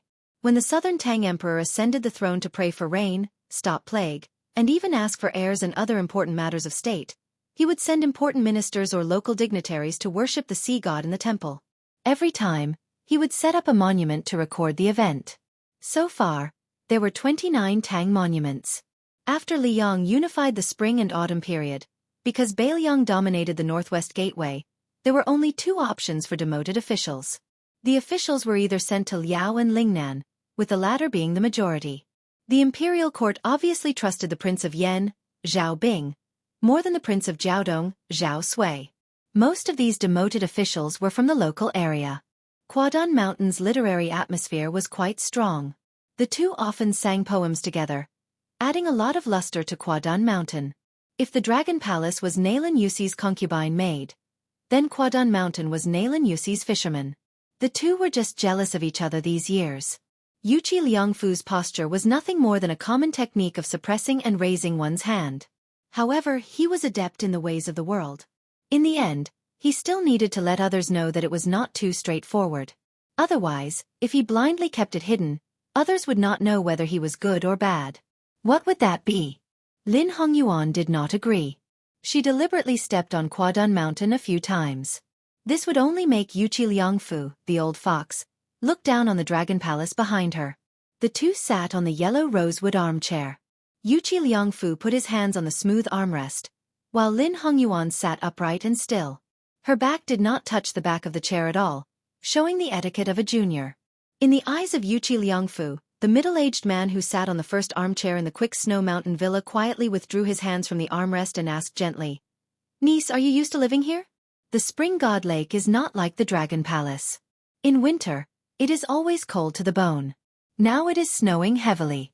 In the villa, there is an elegant and quiet courtyard paved with earth dragons. It is my daughter's boudoir. If you don't mind, you can move there to rest. Uncle's daughter has been fascinated by the Dragon Palace for a long time. She always complains to me that she was born in the wrong body. She should be a fairy in the Dragon Palace." Lin Hongyuan smiled and said, "If Sister Yuchi goes to the Dragon Palace, I will definitely give way." Yuchi Liangfu laughed and waved his hand. "Her half-baked swordsmanship is just a frog at the bottom of the well. I hope she can quickly find a good family to marry." Lin Hongyuan's eyes narrowed into crescents. "Sister Yuchi will not worry about marriage? In my opinion, she will definitely bring home a son-in-law of level 1 realm for uncle in the future." Yuchi Liangfu chuckled and said, "Thank you for your auspicious words." Immediately, a melancholy expression appeared on the Quick Snow Mountain Villa's master's face. "This damned girl. Uncle gets a headache every time she talks about it. I don't know where she heard some absurd rumors, but she is dead set on that Bailiang heir whom she has never met before. She says that he is the most heroic man in the world. When she talks about His Royal Highness, she is so familiar with it that it is as if she is possessed. Half of Uncle's white hair is because of her. Niece, in Uncle's opinion, although your sister Yuchuan is older than you by a few years, she is still thousands of miles away from you. Uncle still wants you to move there and persuade her on Uncle's behalf. When I try to reason with her, it goes in one ear and out the other. It is useless. If you talk to her, she will definitely be willing to listen. If she can really come out of a dead end, Uncle will personally take her to the Dragon Palace to visit and thank them in person." Lin Hongyuan's eyes flashed with an undetectable oddness, but he quickly said, "Then I'll stay at Big Sister Yuchi's place alone. As long as Big Sister Yuchi doesn't drive me away, I'll shamelessly stay here. Uncle will casually arrange a remote courtyard for these servants. Uncle, you don't have to be polite to your niece." Yuchi Liangfu laughed happily and said loudly, "It is hard to say about others, but there is absolutely no reason for you to feel wronged. You can continue to live in this courtyard without worry. Although the Quick Snow Mountain Villa is not comparable to the Dragon Palace, it is not so shabby that a courtyard is not presentable. Uncle will leave the words here today. In the future, this courtyard will be left to you. You can come and play at any time. When you are not living here, you are not allowed to enter the courtyard except for letting the maids clean it diligently. Come, come, come, Uncle will take you to your sister Yuchi." Lin Hongyuan stood up and shook her head. "Uncle, you go ahead with your work. I still have some scattered things to pack. I will ask the way to Sister Yuchi and leisurely enjoy the scenery along the way." Yuchi Liangfu stood up and thought for a moment before nodding. "That is also fine. I will first send someone to inform that girl. Uncle is sure that you two will hit it off at first sight." Lin Hongyuan jokingly said, "Uncle, you should hurry up with your work. Your niece still has to worry about how to give Sister Yuchi a meeting gift that will not be degrading." Yuchi Liangfu politely said a few words, his face full of undisguised pleasure. He quickly walked out of the courtyard with the chief steward who had been silent all this time. After walking for more than 100 feet, Yuchi Liangfu looked back at the courtyard and sighed. If Yuchuan had half of Lin Hongyuan's shrewdness, I, as her father, would not have to worry. The old steward, who was close to 70 years old, softly comforted. "Manor Lord, eldest Miss Pure Heart is precious. As the old saying goes, those who cherish fortune will have it." Yuchi Liangfu laughed and scolded. "What ancient saying? Most likely, it was made up by you again. That girl Yuchuan was right. We should publish a cautionary tale for you. It won't be much worse than the first snow." The old steward looked as if he had drunk a pot of wine. He stroked his beard and smiled. "You must understand and not deceive yourself. Manor Lord, I am just a half-baked person. Don't make a fool of yourself." Yuchi Liangfu stretched out his hand and pointed at the old steward. You. Chapter 831.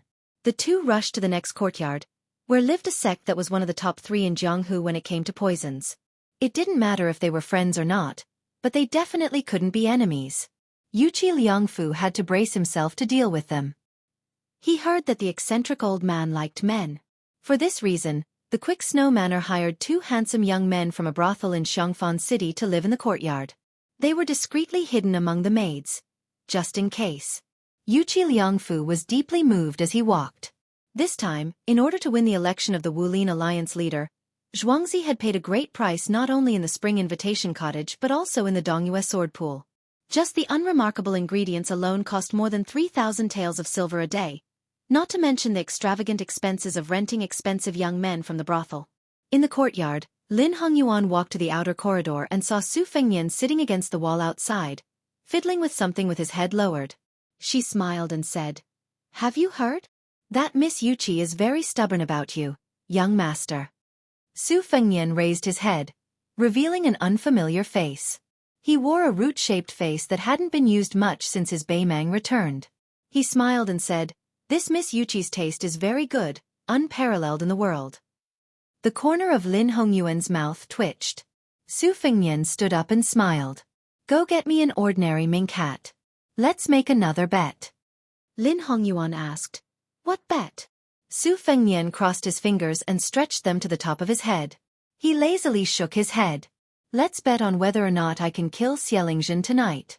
If I can kill her, you'll have to say another type of finger art outside of steel rubbing. If you can't kill her and get killed instead, you have no loss." Lin Hongyuan sneered.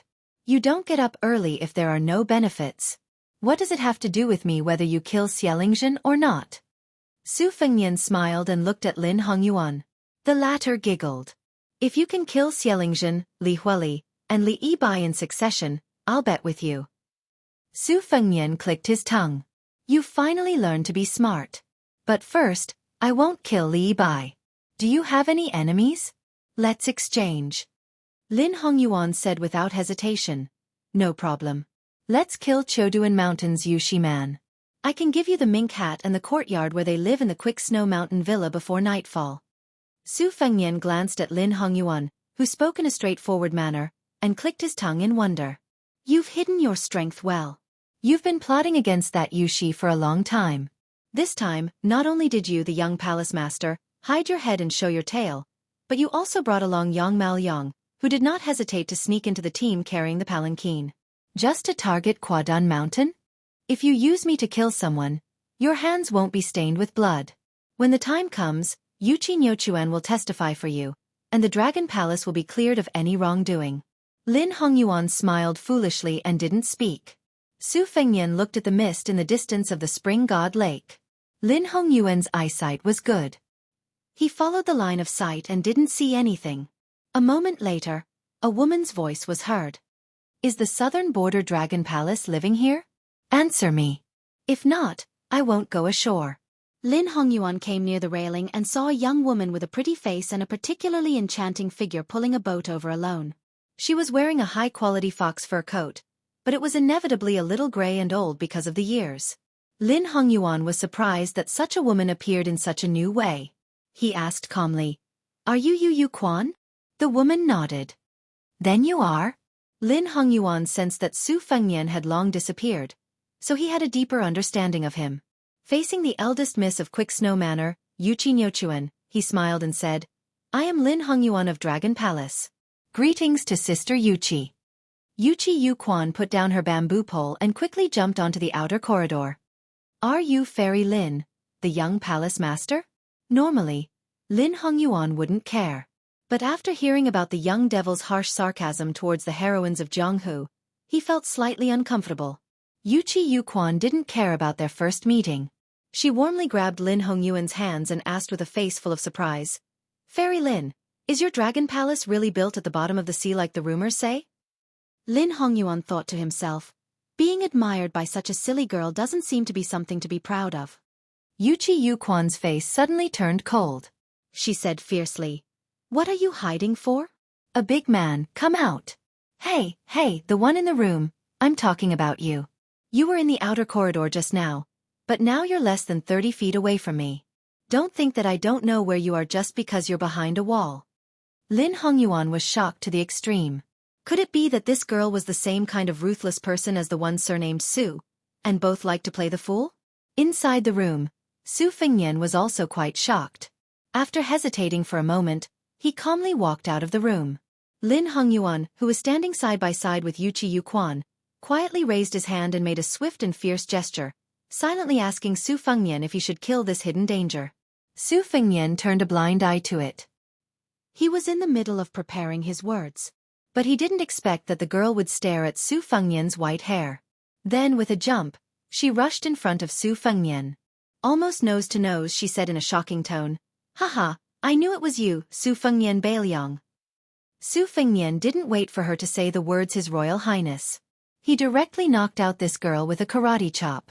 He thought that there would be more twists and turns, but he didn't expect that this karate chop, which was more probing than murderous, would go so smoothly. She rolled her eyes without any resistance, and then her delicate body fell limply into his arms. That's it? Lin Hongyuan really couldn't stand this kind of boring turn of events. He originally thought that this Yuchi sister and the one surnamed Su would have a good show of a snipe and a clam fighting for several hundred rounds until the sky turned dark. It would be good if they fought from the outer corridor to the surface of the lake. Lin Hongyuan was glanced at by Su Fengnian and felt somewhat guilty. He asked in a small voice, Then should I still go to Yuchi Yu Quan's house? If I can't find her at the Snow Mountain Villa, it won't be easy to wrap things up. Su Fengnian said without hesitation, Drink. Go find a jug. First, fill your mouth with the smell of alcohol, pretend to be drunk, and then pour a few mouthfuls into her mouth. If anyone asks on the way, just say that you regret not having met earlier, and help her back to the house. The 2 matters of the mink hat and the 3 people's residence, do as instructed. 1 night is enough. Lin Hongyuan was silent. Su Fengnian, who was still holding Yuchi Yu Quan, frowned and said, Are you deaf? Lin Hongyuan sighed. No wonder Mr. Naylan praised you so much in private. Su Fengnian carried Yuchi Yu Quan on his shoulder, turned around and walked back into the house. He sneered. Do you think that was a compliment? A truly intelligent person won't be valued by the opponent before they exchange blows. Lin Hongyuan followed behind him, laughing to himself. If there was still a chance to make him into a puppet, he wouldn't have given him a mute drug. After all, listening to him speak, whether it was reasonable or not, was quite interesting and could relieve boredom. Su Fengnian casually threw the fainted Yuchi Yuquan on the armchair and began to close his eyes to concentrate. In less than an hour, dusk was approaching. Zhao Weiping walked into the house and handed Lin Hongyuan a mink hat and a handkerchief. Lin Hongyuan spread it out and carefully looked at it, then hid it in his sleeve. He walked to the corner of the hall and took out a wintersuite that needed to be changed every day from a vase. It was waxy yellow in color and had been broken off not long ago. It was still tender and beautiful, with some moisture. Lin Hongyuan carried the wintersuite branch and squatted at Su Fengnian's feet. While describing the terrain of the Quick Snow Mountain Villa, he divided the ground vertically and horizontally. Spring Invitation Cottages Xielingzhen and Yanbao's Lihuoli's courtyard were not too far apart because of their status. The key point was that their backing was on the same level, so they were relatively close to each other. Only Yu Shiman's courtyard was separated by half a li in a straight line.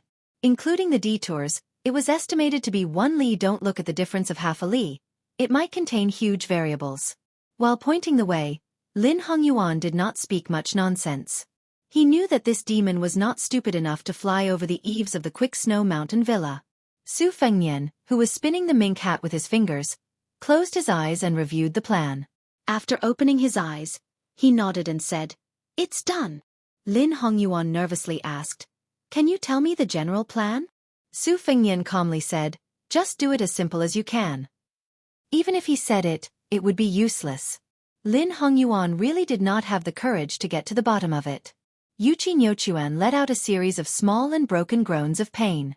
In the ears of an old hand in flowers, it might have a special charm. Su Fengnian originally wanted to knock her out with a finger and let her sleep until dawn. After thinking about it, he gave up and gently patted her face. Yuchi Nyochuan seemed to have used up a lot of strength to open her eyes. Her face was blank and absent-minded. Su Fengnian and her sat in an armchair facing each other. He calmly said, "You will answer whatever I ask." She unconsciously nodded her head. Su Fengnian asked, "How did you know of my existence?" Yuchi Nyochuan finally came back to her senses a little, but she still felt that her entire body lacked strength.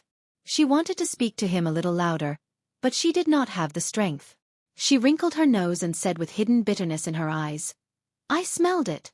My nose has been very sensitive since I was young.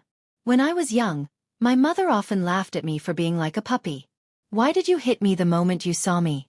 Even if you are Su." Su Fengnian's expression was cold as he directly flicked his finger on her forehead. The pain caused her entire body to emit cold air. She did her best to wrap her arms around her shoulders, on the verge of tears. Su Fengnian stared at her limpid eyes and continued to ask, "Why are you so sure that I am Su Fengnian?" Chapter 832. She tried to squeeze out a smile. Seeing that he was about to raise his hand to teach her a lesson, she hurriedly said in a panic, "The first time I heard of you was when I went to burn incense at Mount Longhu 2 years ago. There was a pilgrim who often went to the mountain who talked about the sword you borrowed on the snowy plains, and you said something about returning that." Lin Hongyuan knew that Yuchi Juchuan was thin-skinned and did not have the nerve to say the words "returning my ass." Out of the corner of his eye, he saw Su Fengnian's expressionless face. Yuchi Juchuan, who did not dare meet his gaze, carefully said, "Our snowy mountain villa has some land on the other side of the Guangling River. No one believed that you and the Guangling king had a falling out, but I knew that it was true. Otherwise, you wouldn't have fought. It was a steward who saw it with his own eyes on the 18th of the 8th month. He patted his chest and said that it was definitely not a lie. Later on, some storytellers who had stayed in Bailiang began to tell stories of you going to the white horse race in Beimang. At the beginning of the year, I would go and listen to them every few days. They said that not only did you kill the great king of the northern courtyard, Su Huainan, you also killed the insufferably arrogant mountain master of Mount Tibbing in one move. Only then did I know that there was someone with the surname Diwu in the world. There were also storytellers who said that you had unsheathed your sword and lent it to the peach blossom sword god, Dong Tai. Also, you saw that after sword god Deng fought Tuoba to a draw, he personally entered the fray and fought with the second in the world, Tuoba, for 3 days and 3 nights. He was beaten to the point that he had no choice but to promise that he would never dare to go south again. Lin Hongyuan suppressed his laughter.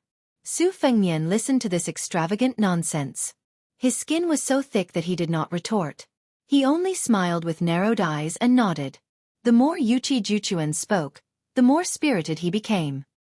His eyes were shining, and his hands were clasped in front of his chest as he stared in a daze at the hero with the surname Heaven in his heart. Later on, I heard that the vassal king entered the capital. In Great Peace City, you overturned the entire Central Imperial Road and killed several hundred Imperial College students who blocked your path. Also on the day of the ceremony, if you hadn't stopped Chao Chongqing alone, he would have killed His Majesty the Emperor and all the civil and military officials. Great General Gu, Assistant Minister of the Ministry of War, Lu Shengxiang, they wouldn't have been of any use. Even Su Fengnian, whose face was as thick as a city wall, couldn't take it any more. Lin Hongyuan had already turned his head away. He really couldn't bear to look, pretending to fiddle with the pitiful Wintersuite. Su Fengnian had to interrupt the woman and asked curiously, "You believe it?" Yuchi Reader's eyes widened as he asked in return, "Could it not be?" Su Fengnian's face was heavy. He nodded slowly and reluctantly admitted, "It's true." Crouching to the side, Lin Hongyuan laughed out loud. As a result, Su Fengnian kicked him in the butt, causing him to fall flat on his face. Su Fengnian ignored Lin Hongyuan's angry glare. He smiled slightly at this girl who was most likely really stupid. "The matter of me being Su Fengnian, you can't even tell your father." Yuchi Reader nodded vigorously. "I know. You definitely have something important to do. Otherwise, you wouldn't wear this face." She suddenly fell silent. So this girl wasn't so stupid that she couldn't be saved. Su Fengnian explained with a smile, "I have no enmity with your quick snow manner. I won't do anything to your father." Yuchi Reader, who had finally had a flash of inspiration, reverted to her old ways and began to act stupid again. "Really?" Su Fengnian nodded. "Really?" This stupid girl had probably believed him again. There were only 3 people in the room. The 2 foreign men and women who had hooked up with each other were experienced in the ways of the world. Each one was more cunning than the other. Only this girl who had rowed the boat seemed to end up being played in the palm of his hand no matter how hard she tried. But for some reason, Lin Hongyuan, who had struggled in a vat of dye since childhood, looked at this girl who had a pure smile on her face with some envy. Su Fengnian did not speak. Yuchi Reader felt particularly ill at ease. Her fingers fiercely pinched the corner of her sleeves under her old fur coat. This made her somewhat regret not changing into a new fur coat today. Su Fengnian finally asked, "Do you know exactly when to light the lanterns at night?" Yuchi Reader's mind had wandered thousands of miles. Upon hearing this, she jumped in fright and hurriedly sat up straight. Biting her lips, she said, "When the sky is clear, it's probably when the afterglow has dispersed. When it's snowing, I didn't pay attention in the past, so I can't say."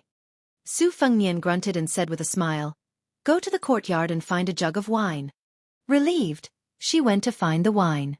Lin Hongyuan seemed to suddenly remember something and said in a low voice, "Zhao Ningxin later entered the Quick Snow Mountain Villa."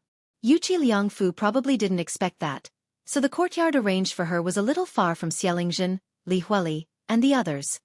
Su Fengnian said with a ruminating smile, "You finally remember? I thought you wouldn't remember until I was discharged from the hospital. After I came back, no young palace master of the Dragon Palace came to the Quick Snow Mountain Villa, and no Lin Hongyuan left the Quick Snow Mountain Villa." Lin Hongyuan looked as if he had been struck by lightning. His face pale. Yuchi Reader was naturally familiar with her own home, so she quickly brought over a jug of wine. Su Fengnian didn't accompany her to drink. He took a yellow pearwood chair out of the house and sat on the porch to enjoy the lake scenery alone until dusk fell. It was unknown what Lin Hongyuan said in the house, but Yuchi Reader didn't have the courage to go to the porch. Su Fengnian stood up, took a deep breath, and heavily tapped the ground with the tip of his foot. The lake water outside the railing violently swayed and gradually calmed down. Dusk gradually deepened, and the large red lanterns in the villa lit up in picturesque disorder. It became more festive and lively. In a quiet courtyard, the lanterns were brightly lit. The red candles in the hall were as thick as a baby's arm, but there was no one in sight. He stood in the study and pulled out a short halberd from his halberd pouch, gently twirling it in his hand. He had led 4 elite retainers south from Jizhou and encountered 2 heavy snowfalls. During the first snowfall, they were still in Jiangbei. The heavy snowfall was majestic and imposing. During the second snowfall, they were in Jiangnan, delicate and powerless. This made him, who had lived on the dangerous border since childhood, have an even worse impression of Jiangnan. Along the way, he had seen the elegant conduct of many scholars. In his eyes, these vermin who only knew how to chew words were as weak as the snow at that time. They couldn't withstand his short halberd toss and kill. On his journey south this time, naturally there would be people who would constantly spread rumors, causing him to suddenly go from being a military officer of a border town to having the potential to become the Wulin Alliance leader. Even he himself thought it was absurd and laughable, but he remembered his father's advice and had no choice but to do things step by step. After arriving at the villa, wave after wave of visitors came to curry favor with those in power. He barely managed to chat with 3 groups of Jianghu people he had never heard of before, but he couldn't stand the disturbance and simply closed the door and declined the visitors. He walked to the open window. Although there were only 4 retainers of the Li family in Jizhou resting in this courtyard, there were no less than 10 Zhao gathered in the dark corner. He laughed self-deprecatingly and tapped his shoulder with the short halberd. "Can I, Li Huili, be considered to have received the will of heaven this time?" The ground trembled slightly. Li Huili didn't think too deeply. The wall suddenly cracked open. When he turned around with the halberd, a palm pressed against his forehead and his entire body was instantly lifted off the ground. He was pushed against the wall at the side of the hall, his head hitting the wall earlier than his back. One of the Zhao broke through the window and was stunned. Li Huili, the young fort master of Wild Goose Castle, was leaning against the wall. He died with his eyes wide open, leaving a pool of scarlet blood on the wall. There was a big hole in the wall where Li Huili's body was facing. More than 10 Zhao gathered and looked at each other. 3 courtyards away, the old Confucian who came by the ox cart was flipping through a book with a lamp. He suddenly raised his head and made a gesture with both hands. An ancient sword on the desk next to him flew through the wall and into his hands. Xiaolingzhen of the Spring Invitation Cottage had immersed himself in the art of swordsmanship for most of his life, but he rarely used a sword. In his life, there were only a few people who had tested his sword, and the Sword Emperor of West Shu was one of them. This sword was a gift for his disciple. Xiaolingzhen originally planned to borrow it from a disciple who was in seclusion after the Snow Mountain Villa incident was over. He wanted to fight with the leader of the Sword Pool of East Yu, and let the world know that the Spring Invitation Cottage was not only the leader of the martial arts world, but also that his sword alone was enough to make the cottage and the Sword Pool of Swordgrave in Jianghu. The sword broke through the wall, and the daring assassin also broke through the wall and arrived. So what if you have the physique of a Vajra realm warrior? Xiaolingzhen, who was still sitting on the chair, snorted coldly. He shook his wrist and the sword aura was like a painting of mountains and rivers. The evil venomous beast actually resisted the sword aura, ignoring the sword tip that was pointed at its heart and still charging forward. Xiaolingzhen was furious. The sword aura at the tip of the sword suddenly surged. The unknown assassin shocked the old man again. His heart was against the tip of the ancient sword. Not only did it not pierce through the skin and heart, but it also pressed the long sword into an arc like a fish's back. The older the wiser.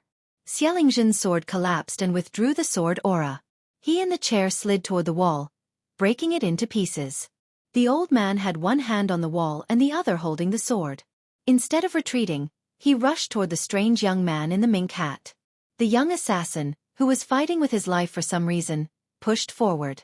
Xiaolingzhen sneered in his heart and used all the sword aura in his life to his heart's content. The mink hat assassin let the sword go through his palm and leaned forward, forming a strange posture as if he was carrying a sword on his shoulder. He hit Xiaolingzhen's head with his head. There was a bang. Xiaolingzhen's head hit the wall. But at the same time, he swept his sword and was about to cut off the young man's head. When the sword tip was still an inch away from the man's neck, the sharp sword aura had already arrived and cut a bloody groove on his neck. A man in a vermilion robe appeared beside the two. His 4 arms held the sword tip, not letting Xiaolingzhen's sword move at all.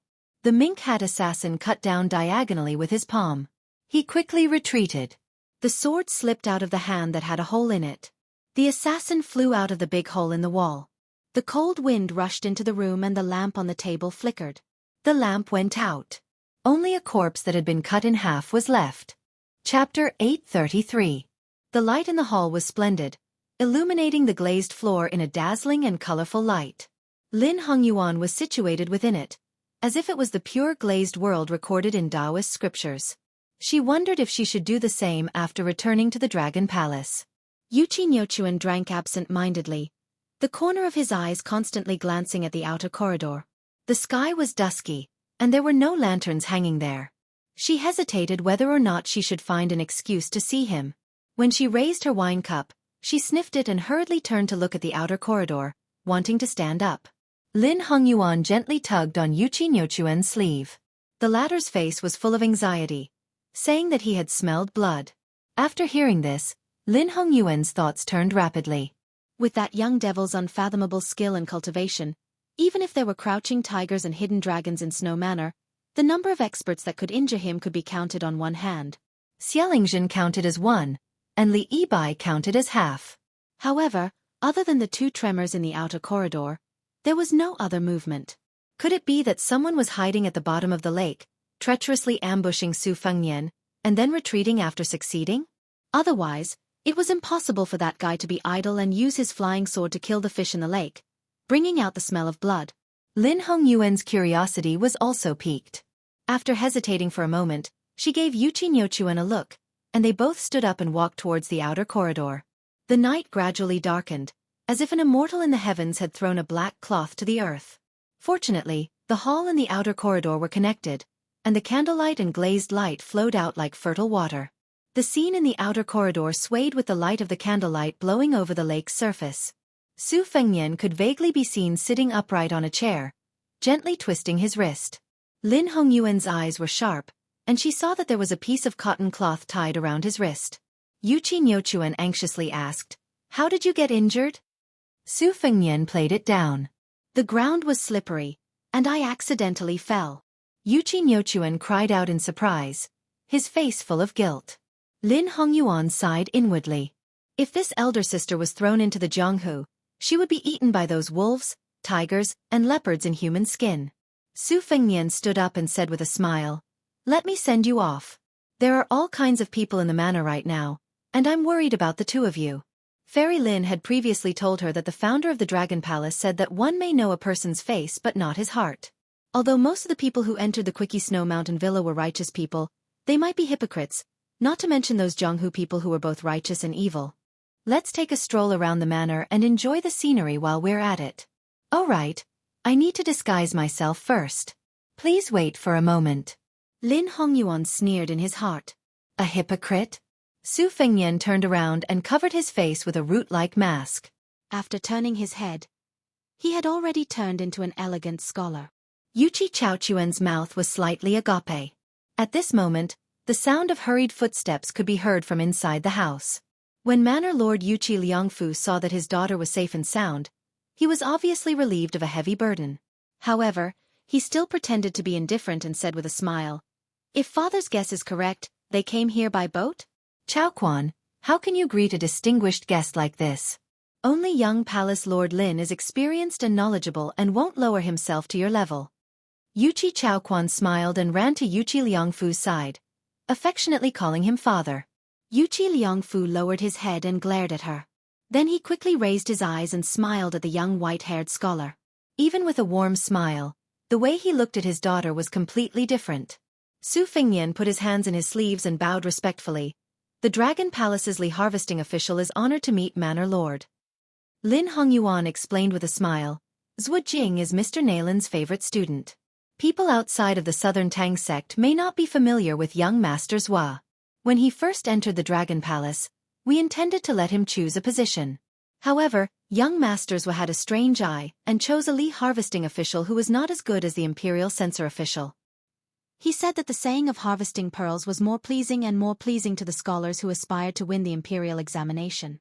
Sister Yuchi and I have been drinking for about an hour. Young Master Zhua was only focused on being our door god. Sister Yuchi still has more face." The iciness in Yuchi Liangfu's eyes melted and immediately turned a bit warmer. Indeed, the title of Mr. Nalin was too high and unreachable for the people of Liang. He was the #1 person in the Southern Tang Dao, not just in name but also in reality. It was not an exaggeration to say that he was Nalin Yusi rather than Zhao Bing, the Prince of Yanqi, even under the eyes of Zhao Bing on the southern border. How many times had Mr. Nalan overstepped his authority? Otherwise, when the vassal kings entered the capital, Nalan Yusi would not have taken the carriage and the king of Yanqi would not have acted as the escort knight. If Zhu Jing was really Mr. Nalan's disciple, then Yuqi Liangfu valued him even more than Lin Hongyuan, the young palace lord Lin who was in an awkward position. Yuqi Liangfu cupped his fists and said softly, "There was an accident in the manor, but since young Master Zhua is by my daughter's side, Liangfu can rest easy. After dealing with the matters at hand, Liangfu will apologize to young Master Zhua and have a good drink." Su Fengnian nodded and said, "I don't dare to disobey." Yuqi Liangfu left the courtyard and shook his head to the old steward who was waiting at the door and said, "Yuchuan is fine. We met a young man named Zhu Jing." Lin Hongyuan said that he was Nalan Yusi's disciple. But even if the Dragon Palace made a move this time, it was only directed at Qiaodong Mountain. Moreover, the Dragon Palace absolutely did not have the strength to kill Li Huali and Xielingzhen. How could the Dragon Palace, which is located in a corner of Nanjiang, shake the power behind these two people? If it was really Mr. Nalan's shocking plan, even if it was really the Dragon Palace's doing, it was not something that the Quick Snow Manor could intervene in.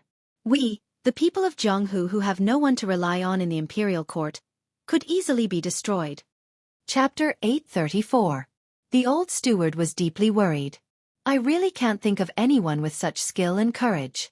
Although Xielingzhen did not appear in the martial arts competition, she is still a top-notch master. The Spring Invitation Cottage is also connected to the new Minister of War. Li Huali's skills are probably average, but with the imperial court as a life-saving talisman, who would dare to make a move? I'm afraid that if the manor does not handle this properly, it will be hard to avoid the wrath of various powers. There will be many who will take advantage of the situation to fish in troubled waters and add insult to injury. Manor Lord must think of a way out. The King of Jing and has always wanted Quick Snow Mountain Villa to rely on the Wang family. Manor Lord, do you agree? Yuqi Liangfu's expression was complicated, and he was unable to decide what to do. He stopped and looked at a large red lantern hanging on a tree branch. There was no joy in it at all. He heavily exhaled and helplessly said, "It's like doing business. I originally wanted to use this time's Wulin Alliance leader election to bring prestige to the manor. When the time comes, we can find a buyer ourselves. The highest bidder gets it. The King of Jing urgently wants to buy it, and we don't have to worry about the next buyer. We can follow our own temperament and not sell it. Now that we are in trouble, and we turn to the Jing'an Palace, I'm afraid Quick Snow Mountain Villa will have to be sold at a low price. If we buy and sell it to everyone's satisfaction, then it's fine. But now I'm afraid that even if we sell it to the Jing'an Palace, that young vassal king will remember that Quick Snow Mountain Villa was not tactful in the past and make things difficult for the manor. I know that this vassal king has a master behind the scenes, and his governance is clear, and he is well known. He is not inferior to the old vassal king in any way. Judging from his words and actions, he doesn't seem to have a big heart. A person without foresight will have immediate worries. As the head of the manor, I'm afraid that when I pay respects to my ancestors in the future, I won't have the face to face them." The old steward softly comforted him. "Yenbao has already sent people to the King of Jing and to mobilize troops. I hope it will be settled in one fell swoop. Once the thousands of iron cavalry from Xiang and Fan arrive, as long as the assassin leaves a trace, it will be difficult for him to escape. I'm afraid that he will kill in 10 steps, and by now he has already escaped." A trusted steward of the manor hurriedly delivered a message. "Manor Lord, we've only traveled less than 10 li from Yenbao when we were intercepted by Prince Jing and scouts. It turns out that Prince Jing had already used the military tally to mobilize the Qingzhou Navy. The warships were lined up on the lake 20 li away. It was only because of the thick fog on the lake that no one noticed them. Furthermore, there were more than 4,000 light cavalry stationed at every intersection, along with dozens of scouts scattered all over the place. As soon as there's any movement, we can reel in the net." After Yuqi Liangfu recovered from his pleasant surprise, he bitterly smiled and said, "This Prince Jing truly has divine foresight. So it turns out that Soar Snow Manor has become a fish pond. As long as the big fish takes the bait, it will be dragged to the shore. Think. Look. Maybe Xielingzhen and Li Yibai are the Crown Prince's students. They are only there to deceive the public and make it look better for the imperial court to meddle in the martial arts world. Manor Lord, There is one thing I have to say. Fortune and misfortune go hand in hand. If Quick Snow Mountain Villa wants to turn from bad to good, distant water cannot quench the immediate thirst. We can only choose the Jing'an Palace as our neighbor. After all, he is the first king to inherit the throne after the spring and autumn period. He is quite favored in the capital. Yuchi Liangfu waved his hand to dismiss the steward. He hesitantly said, "Let me think about it." The old steward anxiously said, "Manor Lord, time waits for no one."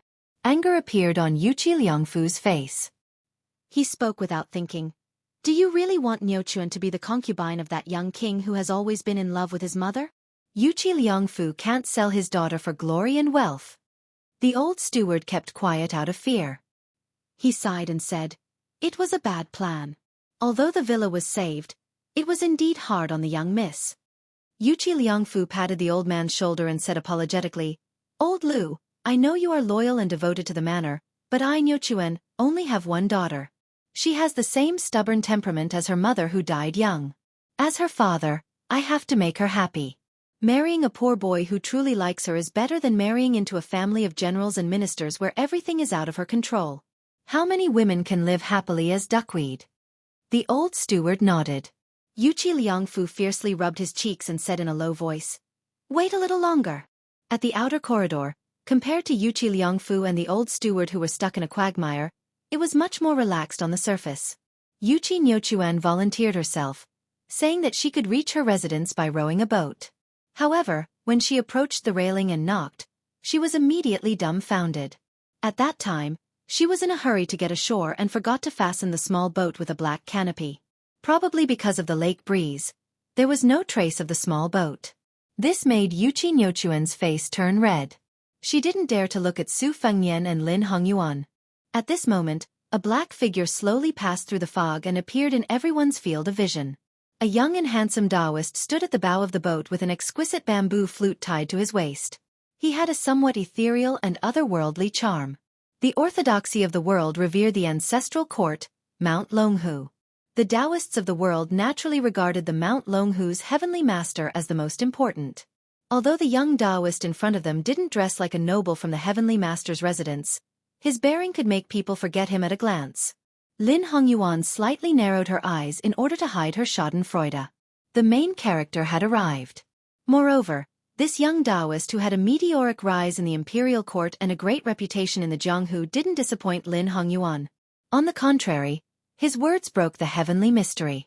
This humble Taoist of Mount Longhu's Zhao Ningxian greets young palace head Lin and young Miss Yuchi. Also, this young master, your left hand has been pierced by a sword in your sleeve. Would you allow this humble Taoist to make an unnecessary move and shamelessly gift you a bottle of the mountain's secret golden sore medicine? Su Fengnian didn't move at all. He stood by the railing with his hands in his sleeves. Zhao Ningxian smiled warmly. Other than returning the boat to young Miss Yuchi, this humble Taoist also has a gift in return. I remember that at that time on the great snowfield, there was someone who spoke malicious words and didn't return a sword owed. Su Fengnian's reply simply swayed Yuchi Nyochuan's mind. Of course, she didn't care about some Mount Longhu Taoist owing a sword on the great snowfield. This silly girl's but had always been unswervingly tilted towards the fellow beside her. She only heard him ask, "Are you courting death?" Chapter 835. Lin Hongyuan's eyesight was needless to say. No matter how much this woman wanted to watch a big show, he still hurriedly pulled Yuchi Yuquan out of the corridor and went straight to the latter's boudoir. Zhao Ningxian on the lake and Su Fengnian in the corridor stood facing each other silently. They seemed to be at ease, but they didn't know that the grudge between them started from their father's generation. Su Shao was at the end of Jianghu and almost pressed down Dragon Tiger's head. Su Fengnian stared at the young Taoist in front of him and sneered. His hands were crossed in front of his chest and his fingers were covered in red ropes. It was said that this little Taoist master had once blocked Dong Tai's sword. At first, people thought it was a boast from Dragon Tiger Mountain. Later, Zhao Ningxian blocked the mad monk of the west and stopped for several miles. Finally, no one doubted him and some even began to regard him as a Xian finger expert. Zhao Ningxian stood at the bow of the boat with a warm smile. I predicted that His Royal Highness would come to Snow Villa today to enjoy the snow. I predicted that he would go to Spring God Lake to see Wang Dongxiang and then Lu Feiqi. The only thing I didn't expect was that your highness would kill Li Huili from Yanbao and Xiaolingzhen from the cottage. Aren't you afraid that once it's leaked, you'll become the common enemy of Jianghu before you inherit the title of king? Su Fengnian took 2 steps closer to the railing. Li Huili has Zhao Guo's protection and the support of the imperial court. Xiaolingzhen's spring invitation cottage is also creating momentum for him. The position of Wulin Alliance's chief will be his. Why does he need Dragon Tiger Mountain to add flowers to the brocade? Now that I think about it, your Mount Longhu only knows how to do shady business like writing poems to prolong the emperor's life. It's rumored that you're the reincarnation of the founder of Dragon Tiger Mountain. Have you been enlightened? You probably haven't. Otherwise, Long Qi would have released the Lotus of Fortune long ago. With your Taoist master residence's character, you can't wait to dig the dead out of their coffins to inform them of such a good thing. You enjoy it alone and monopolize the good things. You enjoy it together. You only let people know of your good deeds.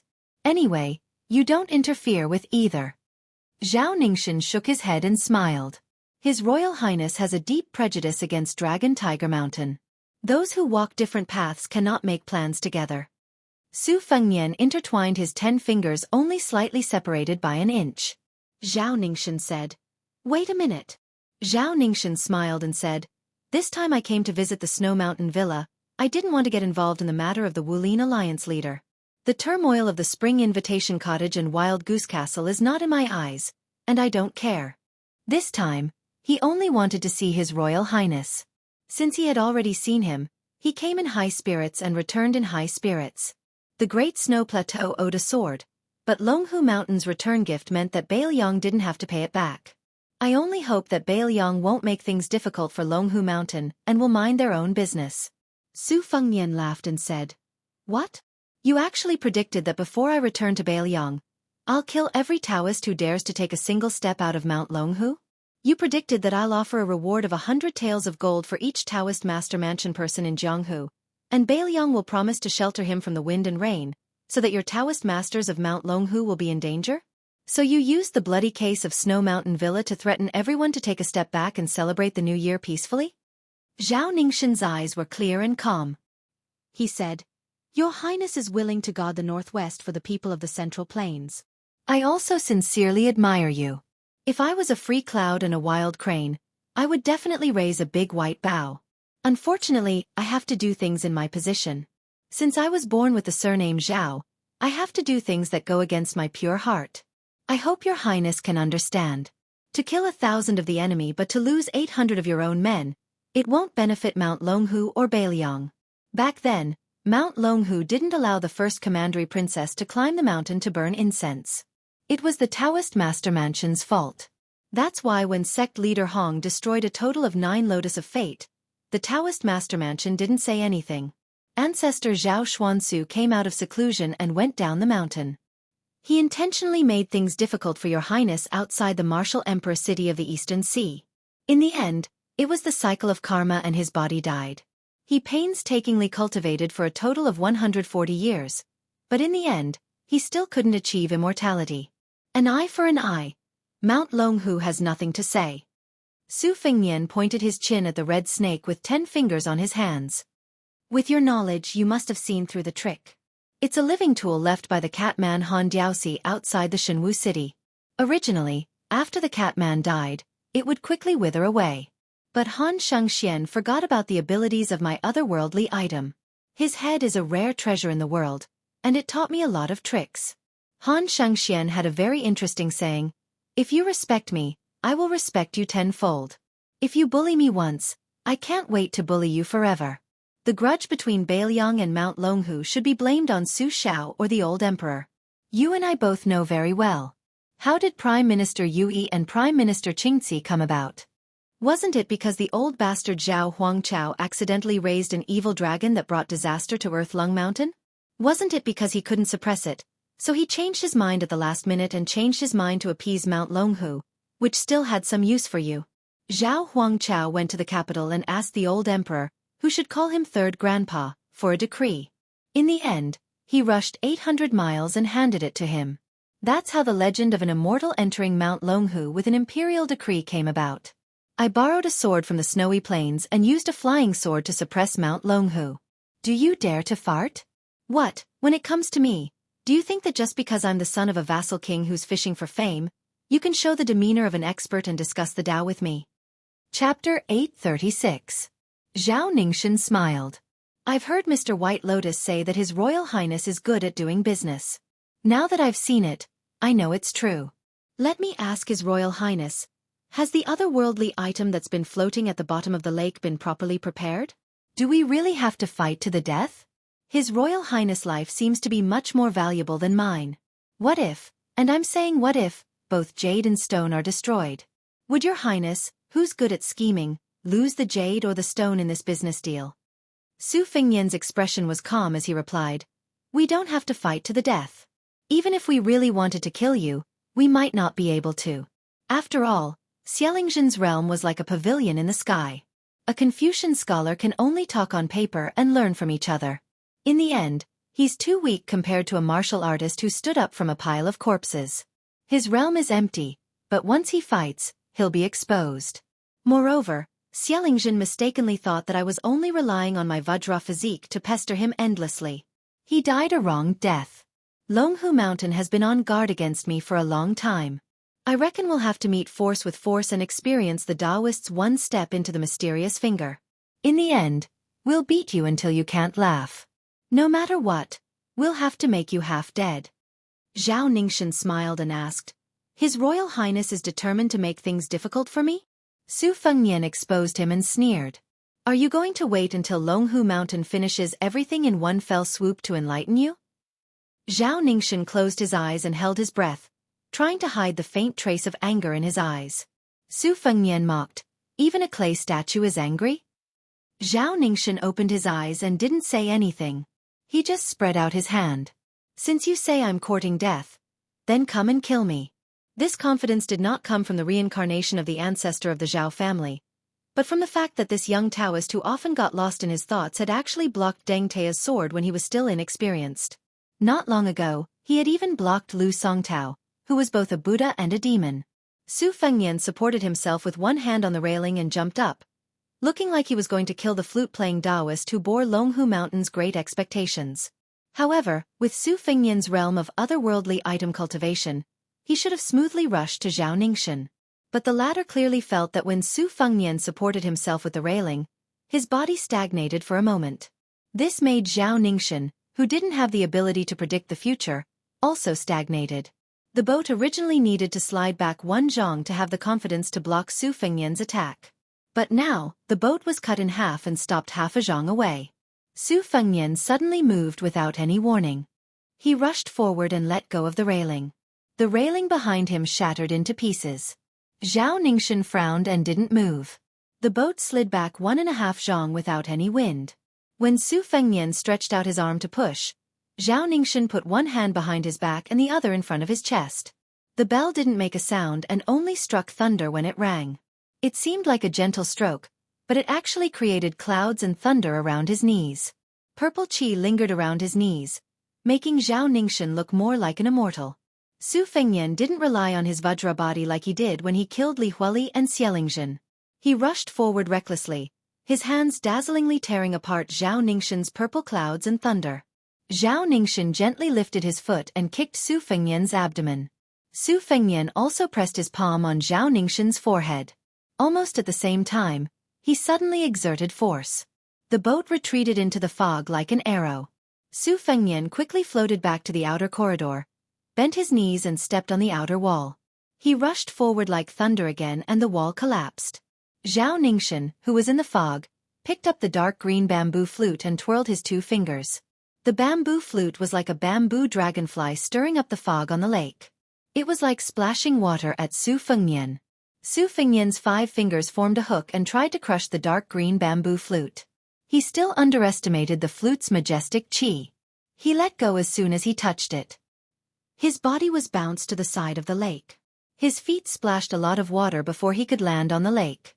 Zhao Ningxin lightly shouted, "Rise!" The boat rose several feet from the water and barely dodged a sneak attack under the water from a vermilion robe. The latter flashed and disappeared. When the boat fell, Su Fengnian tiptoed and chopped at Zhao Ningxin. The dark green bamboo flute behind him was like a trapped beast. It was strangled by the flying sword Thunderpool sword array.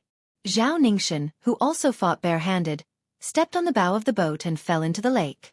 The whole boat turned over on the water and smashed back to Su Fengnian. Su Fengnian's hand chopped like an immortal, touching the top of the head. He smashed the boat into pieces on the spot. His palm pressed down on the top of the head without slowing down. Half of his body was still in the lake.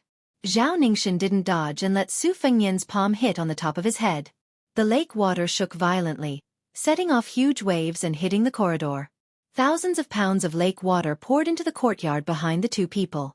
Su Fengnian slowly floats down on a wooden plank on the lake surface after the small boat is broken.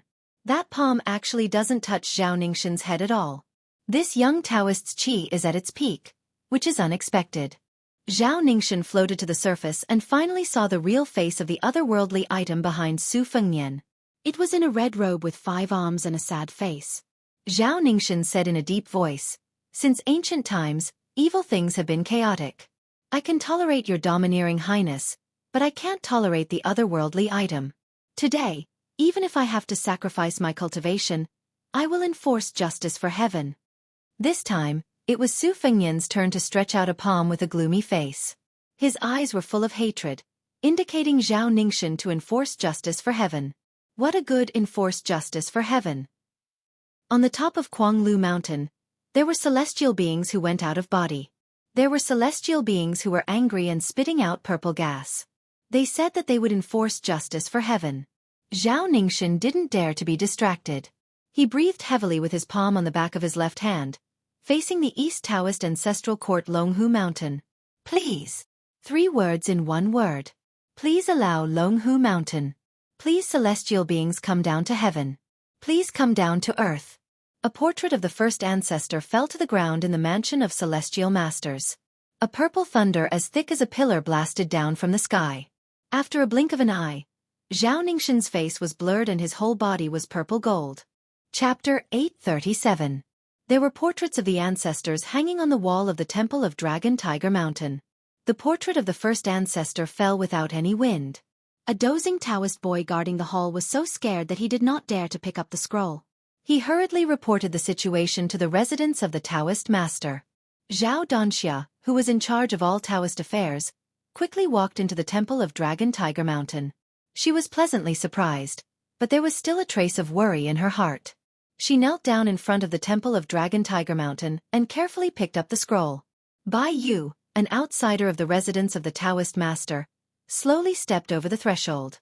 Mr. White Lotus, who thought he was a bookworm, had hurt his eyes from reading, so he walked slower than others. He squatted beside Zhao Donxia and was lost in thought.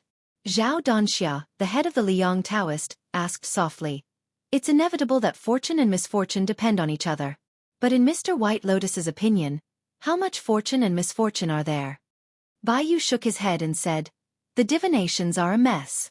But since Attentive Mind was able to invite the first ancestor of Dragon Tiger Mountain, compared to inviting the 3 modern ancestors 100 years ago to kill Lu Songtao of the devil cult with a 10,000-mile sky thundernail, Attentive Mind can rest assured. Since he is enforcing justice on behalf of heaven, he will most likely use great fortune to eliminate misfortune. Bai Yu really can't think of anyone in the world who can suppress the first ancestor. Wang Xianji is only a few people who can fight, but on the Spring God Lake, Attentive Mind will undoubtedly win. After this battle, it will be a great thing for Dragon Tiger Mountain. Zhao Donxia respectfully hung the portraits of the ancestors in the middle of the wall. After hanging them up, she knelt down and kowtowed. Then she stood up and took a few steps back, looking at the wall that was filled with the portraits of immortals from different dynasties. Even a Zhenren like her felt a little high-spirited. Most of these ancestors who had ascended were the biggest protective talismans of Longhu Mountain. They had stood tall for nearly 1,000 years, while the Liang dynasty had only been around for 200 years. If it wasn't for the fact that the #1 blessed land of Taoism, the Earth Lung Mountain, produced an evil dragon that was related to the Dragon Tiger Mountain and affected the Dragon Pool Golden Aura Lotus, this place would have almost become a pillar of luck that was on par with the heavenly gates. Then, it would be guaranteed that the next 500 years of great fortune would be unimaginable. Zhao Donxia suppressed the haze in her heart and thought of Zhao Ningxin, a direct descendant of the Taoist master's mansion, who had blocked Dong Tai's sword when he came up the mountain to greet the ceremony. Her mood was undoubtedly better. She smiled while twirling her beard. With such a good seedling like Ningxian, we can invite the ancestor so quickly. It's 20 to 30 years earlier than we expected, so we don't have to worry about the lack of manpower. With Mr. White Lotus's wholehearted support, Mount Longhu will have no worries. Bai Yu suddenly rubbed his eyes hard and stared at the dozens of portraits on the wall with a horrified expression. Mr. White Lotus's vision was weak, but his mind was sharp. He vaguely sensed that there was a strange phenomenon. Zhao Danxia's cultivation was profound, so she was only a step slower than Bai Yu. She noticed the abnormality of the portraits on the wall, which had never been seen before. Almost all the portraits of the ancestors showed signs of collapsing. Only the portrait that looked like Qi Xianxia was able to escape. None of the others were lucky enough to escape. Bai Yu muttered absent-mindedly, "Impossible, impossible." The feather minister was uneasy. He knelt down heavily with his right hand covering the back of his left hand and sobbed. This unfilial descendant, Zhao Danxia, kneels down and begs the ancestors to show mercy. In the night, Mount Longhu seemed peaceful, but in fact, there were turbulent undercurrents. A year after Mount Wudong was sealed off, most of the Taoist temples began to welcome pilgrims from all over the world again. However, the temple with a statue of Zhenwu the Great was still closed to visitors. Chen Zhao and Song Jiming, who were the most senior Taoist priests, lived in seclusion and rarely came out. They only occasionally went in and out of this temple. Fortunately, Mount Wudong was used to these kind old Taoist priests being elusive. Unlike other famous Taoist caves and blessed lands, the slightly senior Taoist priests were busy entertaining high-ranking officials and dignitaries. How could they have the time to concentrate on cultivation? After the old chief, Wang Zhongluo, Mount Longhu had two young new chiefs. However, the incense in Mount Wudong did not decline but instead became more and more prosperous. This made the Taoist and Taoist children on the mountain feel happy. However, with the example of the senior Taoist, they did not feel that they should be condescending when the incense was prosperous. Even the youngest chief in the history of Wudong, Li Yufu, was no different from an ordinary Taoist. Other than personally teaching subjects every day, he often set up a stall to tell the fortunes of ordinary pilgrims. Some illiterate pilgrims also asked him to write letters home. Li Yufu did not refuse any of them and wrote in regular script meticulously. The pilgrims all said that after sending letters, their families became more prosperous. In the beginning, pilgrims from scholarly families advised the people that disturbing the chief would delay the great Taoist master's cultivation to achieve immortality. However, Li Yufu personally comforted the people, saying that cultivation was to cultivate to be an ordinary person. It did not matter if one could not cultivate to become an immortal. Eating, sleeping, reading, and writing were all part of the cultivation, which meant that they were cultivating to be an ordinary person. Once they cultivated to have a normal heart, it did not matter if they could not cultivate to become an immortal. Eating, sleeping, reading, and writing were all part of the cultivation. A maxim began to circulate in Jianghu. The people of Jianghu cultivated immortality, but Mount Wudong cultivated ordinary life. In the temple, Chen Yao, the most senior person of Mount Wudong who was in charge of discipline, stood solemnly at the threshold of the temple. He looked at the statue of Zhenwu Great Emperor in the temple. Beside him was Song Jiming, who was more than 140 years old and had experienced 4 chiefs, and Yu Xingrui, the master of the current chief of Mount Wudong, Li Yufu. The 3 Taoist priests looked extremely solemn. Yu Xingrui was a person who could not hold back his words.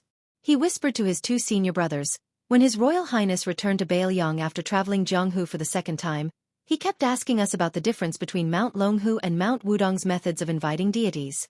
According to the scale of this grand ritual of Zhou Tian, which deity of Mount Wudong would you like to invite? Originally, if little junior brother was willing to ascend, it would not be too difficult to invite ancestor Lu to descend. At least it would be slightly easier than attaining immortality. But then again, even if it is not as difficult as ascending to heaven, with His Royal Highness's current cultivation, the key has never been cultivation. Even with Mount Wudong's 81 peaks as the grand ritual of Zhou Tian, it may not be possible to invite a deity who should not be tainted by the mortal world. Senior brother Chen, senior brother Song, to be honest, I've always been unwilling to let Mount Wudong get involved in the secular world's struggle for tripod cauldrons. It goes against Ancestor Lu's teachings. Song Jiming smiled and said, Mount Longhu is anxious. They can't wait to transfer the fate of the entire Dragon Lake to that little celestial master so that he can enlighten his orifices. But cultivation is like climbing a mountain. One has to be down to earth and climb the stairs. There is no such thing as letting the mountain come and help me. Mount Longhu has produced many deities with the surname Zhao, but, before the old Taoist priest could finish, Chen Yao suddenly turned around. A bolt of purple thunder smashed down from the sky. Chen Yao frowned and said, "That little celestial master is indeed not vulgar. He forcefully enlightened his orifices at such a young age. How good would it be if he could do it step by step? There is one more fully deserving Taoist priest in the world. So what if he suppresses Mount Wudong?" At this time, the 3 seniors of Mount Wudong did not know that the 5 words, banishment to 3,000 miles, on the statue of Zhenwu the Great behind them were gradually disappearing. Chapter 838. On the Spring God Lake, there were many navy warships. The king of Jing-en, Zhao Sun, personally boarded one of the Yellow Dragon warships. Beside the king, who was wearing a bright yellow robe, there was a woman with a white veil covering her face. She had a graceful figure.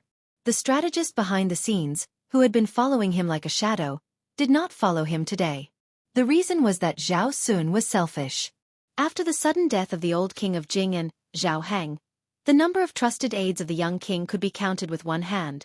Among them, there was only one man and one woman that he trusted. There was no need to talk about the blind Lu Su. Both the old and the new king treated him as a national scholar. Zhao Sun was also well aware that in addition to the shaky title of king of Jing-en, the most precious thing was still the strategist with extraordinary military strategy. Zhao Sun sincerely valued Lu Su, even to the point of reverence. But because of this, when Lu Su intentionally or unintentionally showed indifference to the woman beside him, it made Zhao Sun very embarrassed. He was afraid that Lu Su would be displeased. As the lord of Qingzhou, he never brought the woman into the Jing'an palace. Instead, he hid her in a golden house in the city. For her, he even avoided the matter of concubines several times. It was enough to show her position in the young king's heart. Zhao Sun quietly reached out his hand, wanting to hold her hand, but she gently glared at him. The young king resentfully withdrew his hand.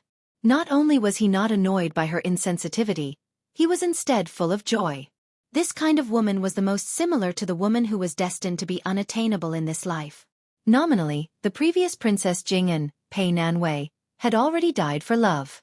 If she was at his beck and call, and obedient to his every command, even if the woman beside him looked like Pei Nanwei, Zhao Sun would not favor her and would have long regarded her as a chicken rib. Zhao Sun looked around. The Qingzhou Navy was majestic in his eyes. He was also confident that he could make the Qingzhou Navy more powerful than the Guangling Navy. At this time, his heart was full of ambition. He reached out a hand and pointed to the river, as if he was talking about the country, and said, "Nanwei, father could not control the Qingzhou Navy at all, let alone make the Green Party bow their heads. But I did it, and it only took a year." The woman said with a gentle voice, "Mr. Lu is a pillar of great talent that even Grand Preceptor Sun and Grand Preceptor Zhang have repeatedly praised. Living in Xiangfan is already an injustice. You absolutely cannot have the slightest bit of complaint towards Mr. Lu just because Mr. Lu doesn't like me. If Mr. Lu only listens to your preferences, then people will look down on you." Zhao Sun was even more delighted when he heard this. He nodded. "Don't worry about this. As long as I, Zhao Sun, am rich, I will not let Mr. Lu be poor. What Yan Qi King Zhao Bing can give Nalan Yusi, I can only give Mr. Lu more." The woman coldly reprimanded. "What's the point of saying these flowery words? You know that Mr. Lu does not care about those empty titles. Your temper is too frivolous." Zhao Sun laughed loudly. "That's right. You should calm down." There was a moment of silence. Zhao Sun looked at the 800-li Spring Immortal Lake and said in a low voice, "One day, I will give you the Spring Immortal Lake." Zhao Sun swears that these words are not false. The corner of the woman's mouth rose. Outside the city of Xiangfan, a group of travelers arrived. 2 carriages passed through the city but did not enter. There were rich men, powerful men, a fat pig, and several retainers who caused people to be intimidated at first glance. Approaching the fork in the reed pond, the 2 carriages stopped at the same time. The old man got off the carriage. He walked with a slight limp and his hands on his hips, which could not hide his hunchback. He muttered to himself, "This is the place where he killed the 11th in the world, Wang Mingyin? And he killed that old woman, Zhao Heng's trusted cavalry with a single spear?" The fat pig eagerly approached and said with a smile, "Father, His Highness said that he would draw his sword before he killed, and that he would return it to its scabbard after he killed." Ninga Mei and the 100 Phoenix battalions were completely convinced at that time. The old man with yellow spots on his hands and face smiled. He squatted down and grabbed a handful of soil. Holding it in his hand, he looked at the reeds in a daze. The old man murmured, "After Huangjinta brought him back to Bailiang, he told me that this child scolded me every day and was full of resentment. But he always found excuses to go to places where I fought in the past to take a walk and take a look." The fat pig squatted down and felt uncomfortable holding it in. He simply sat down on the ground and said with a smile, "Father, His Highness has a sharp tongue but a soft heart. He is stubborn on the surface, but in his heart, he admires you very much. Most sons are like this." The old man dismissed it with a smile. He tilted his palm and watched the soil slide down. He said softly, "Such a child who has a sword god and a death warrior protecting him, and who is so timid that he doesn't even dare to take off his soft armor when he sleeps. Why did he go to Bei Mang and risk his life for the 5th raccoon? The night before he went to Bei Mang, he drank with me. Before he died, he cried and told me that he had a dream that was not a dream. On the top of Kuanglu Mountain, there was a celestial being called Zhao Huangchao who had an out-of-body state and killed his mother's soul. He said that sooner or later, he would kill that fellow. When this child first started to practice the saber, I actually did not think highly of him. But I know that revenge is one thing. Wanting to take revenge is a matter of course. Whether he can do it or not is another matter. But if he wants to take revenge, whether he will do it or not, whether he will suffer hardships and then give up is another matter. In terms of status, if you add up all the places in Liang and Bei Mang, or even up to the spring and autumn period in the Central Plains, the number of people who are better than him can't be counted with 2 hands. However, to be able to dare to kill Su Huainan, kill the 5th raccoon, kill Luo Yang, kill the celestial being, and persist in doing what he wants to do step by step, it really can be considered many. The old man wiped his sleeve with the hand that was grabbing the mud, and then took out a jade bracelet that had a few strands of green left in it from his other sleeve. The jade was dropping too quickly, not to mention that it was of a tender type and had a poor water source, so it wasn't worth much. The old man smiled and said, "When I was young, I had the best taste in women in the world, so I was a complete mess when it came to choosing these things. I wholeheartedly wanted to earn money to buy something presentable for my future wife, but I couldn't save any money, so I shamelessly borrowed 50 taels of silver from Sun Ping.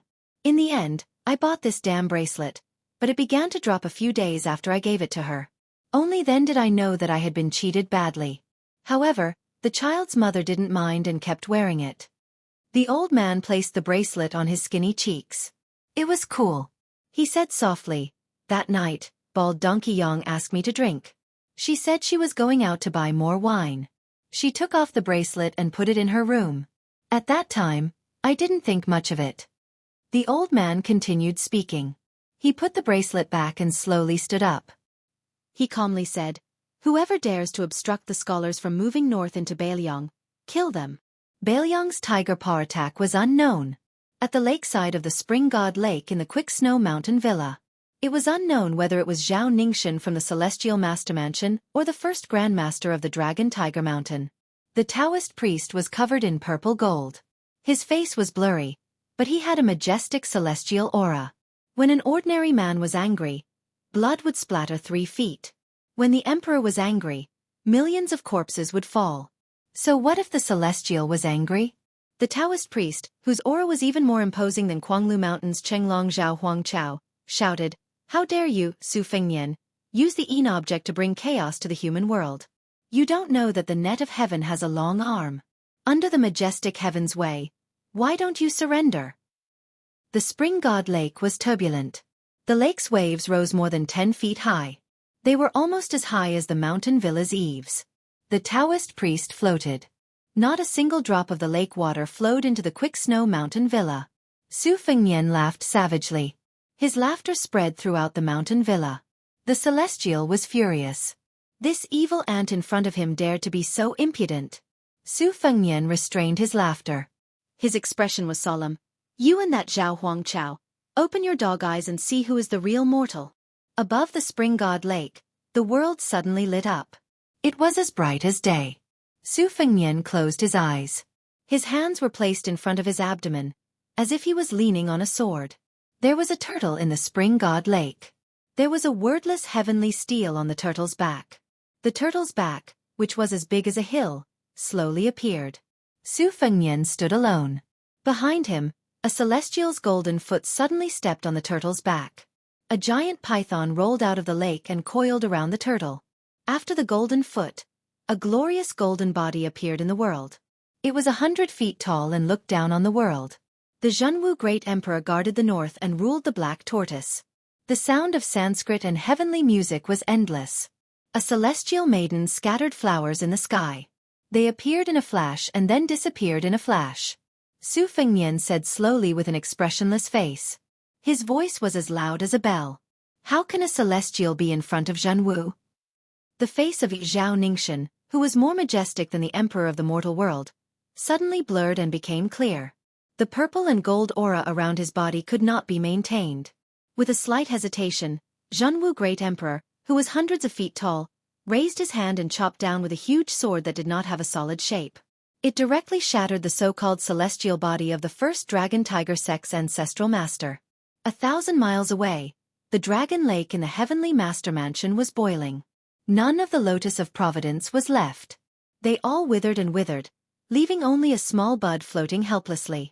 A middle-aged Taoist living on Mount Longhu was flustered and exasperated. His body seemed to be bound by the supreme heavenly Tao. His knees were forced to the ground, creating 2 pits. That was not all. His head was pressed down as well. The Taoist faced Zhenwu and knelt down. The Taoist who didn't cultivate the heavenly Tao and only lived in seclusion said with difficulty, "Dragon Tiger Mountain has harmed the Zhao family.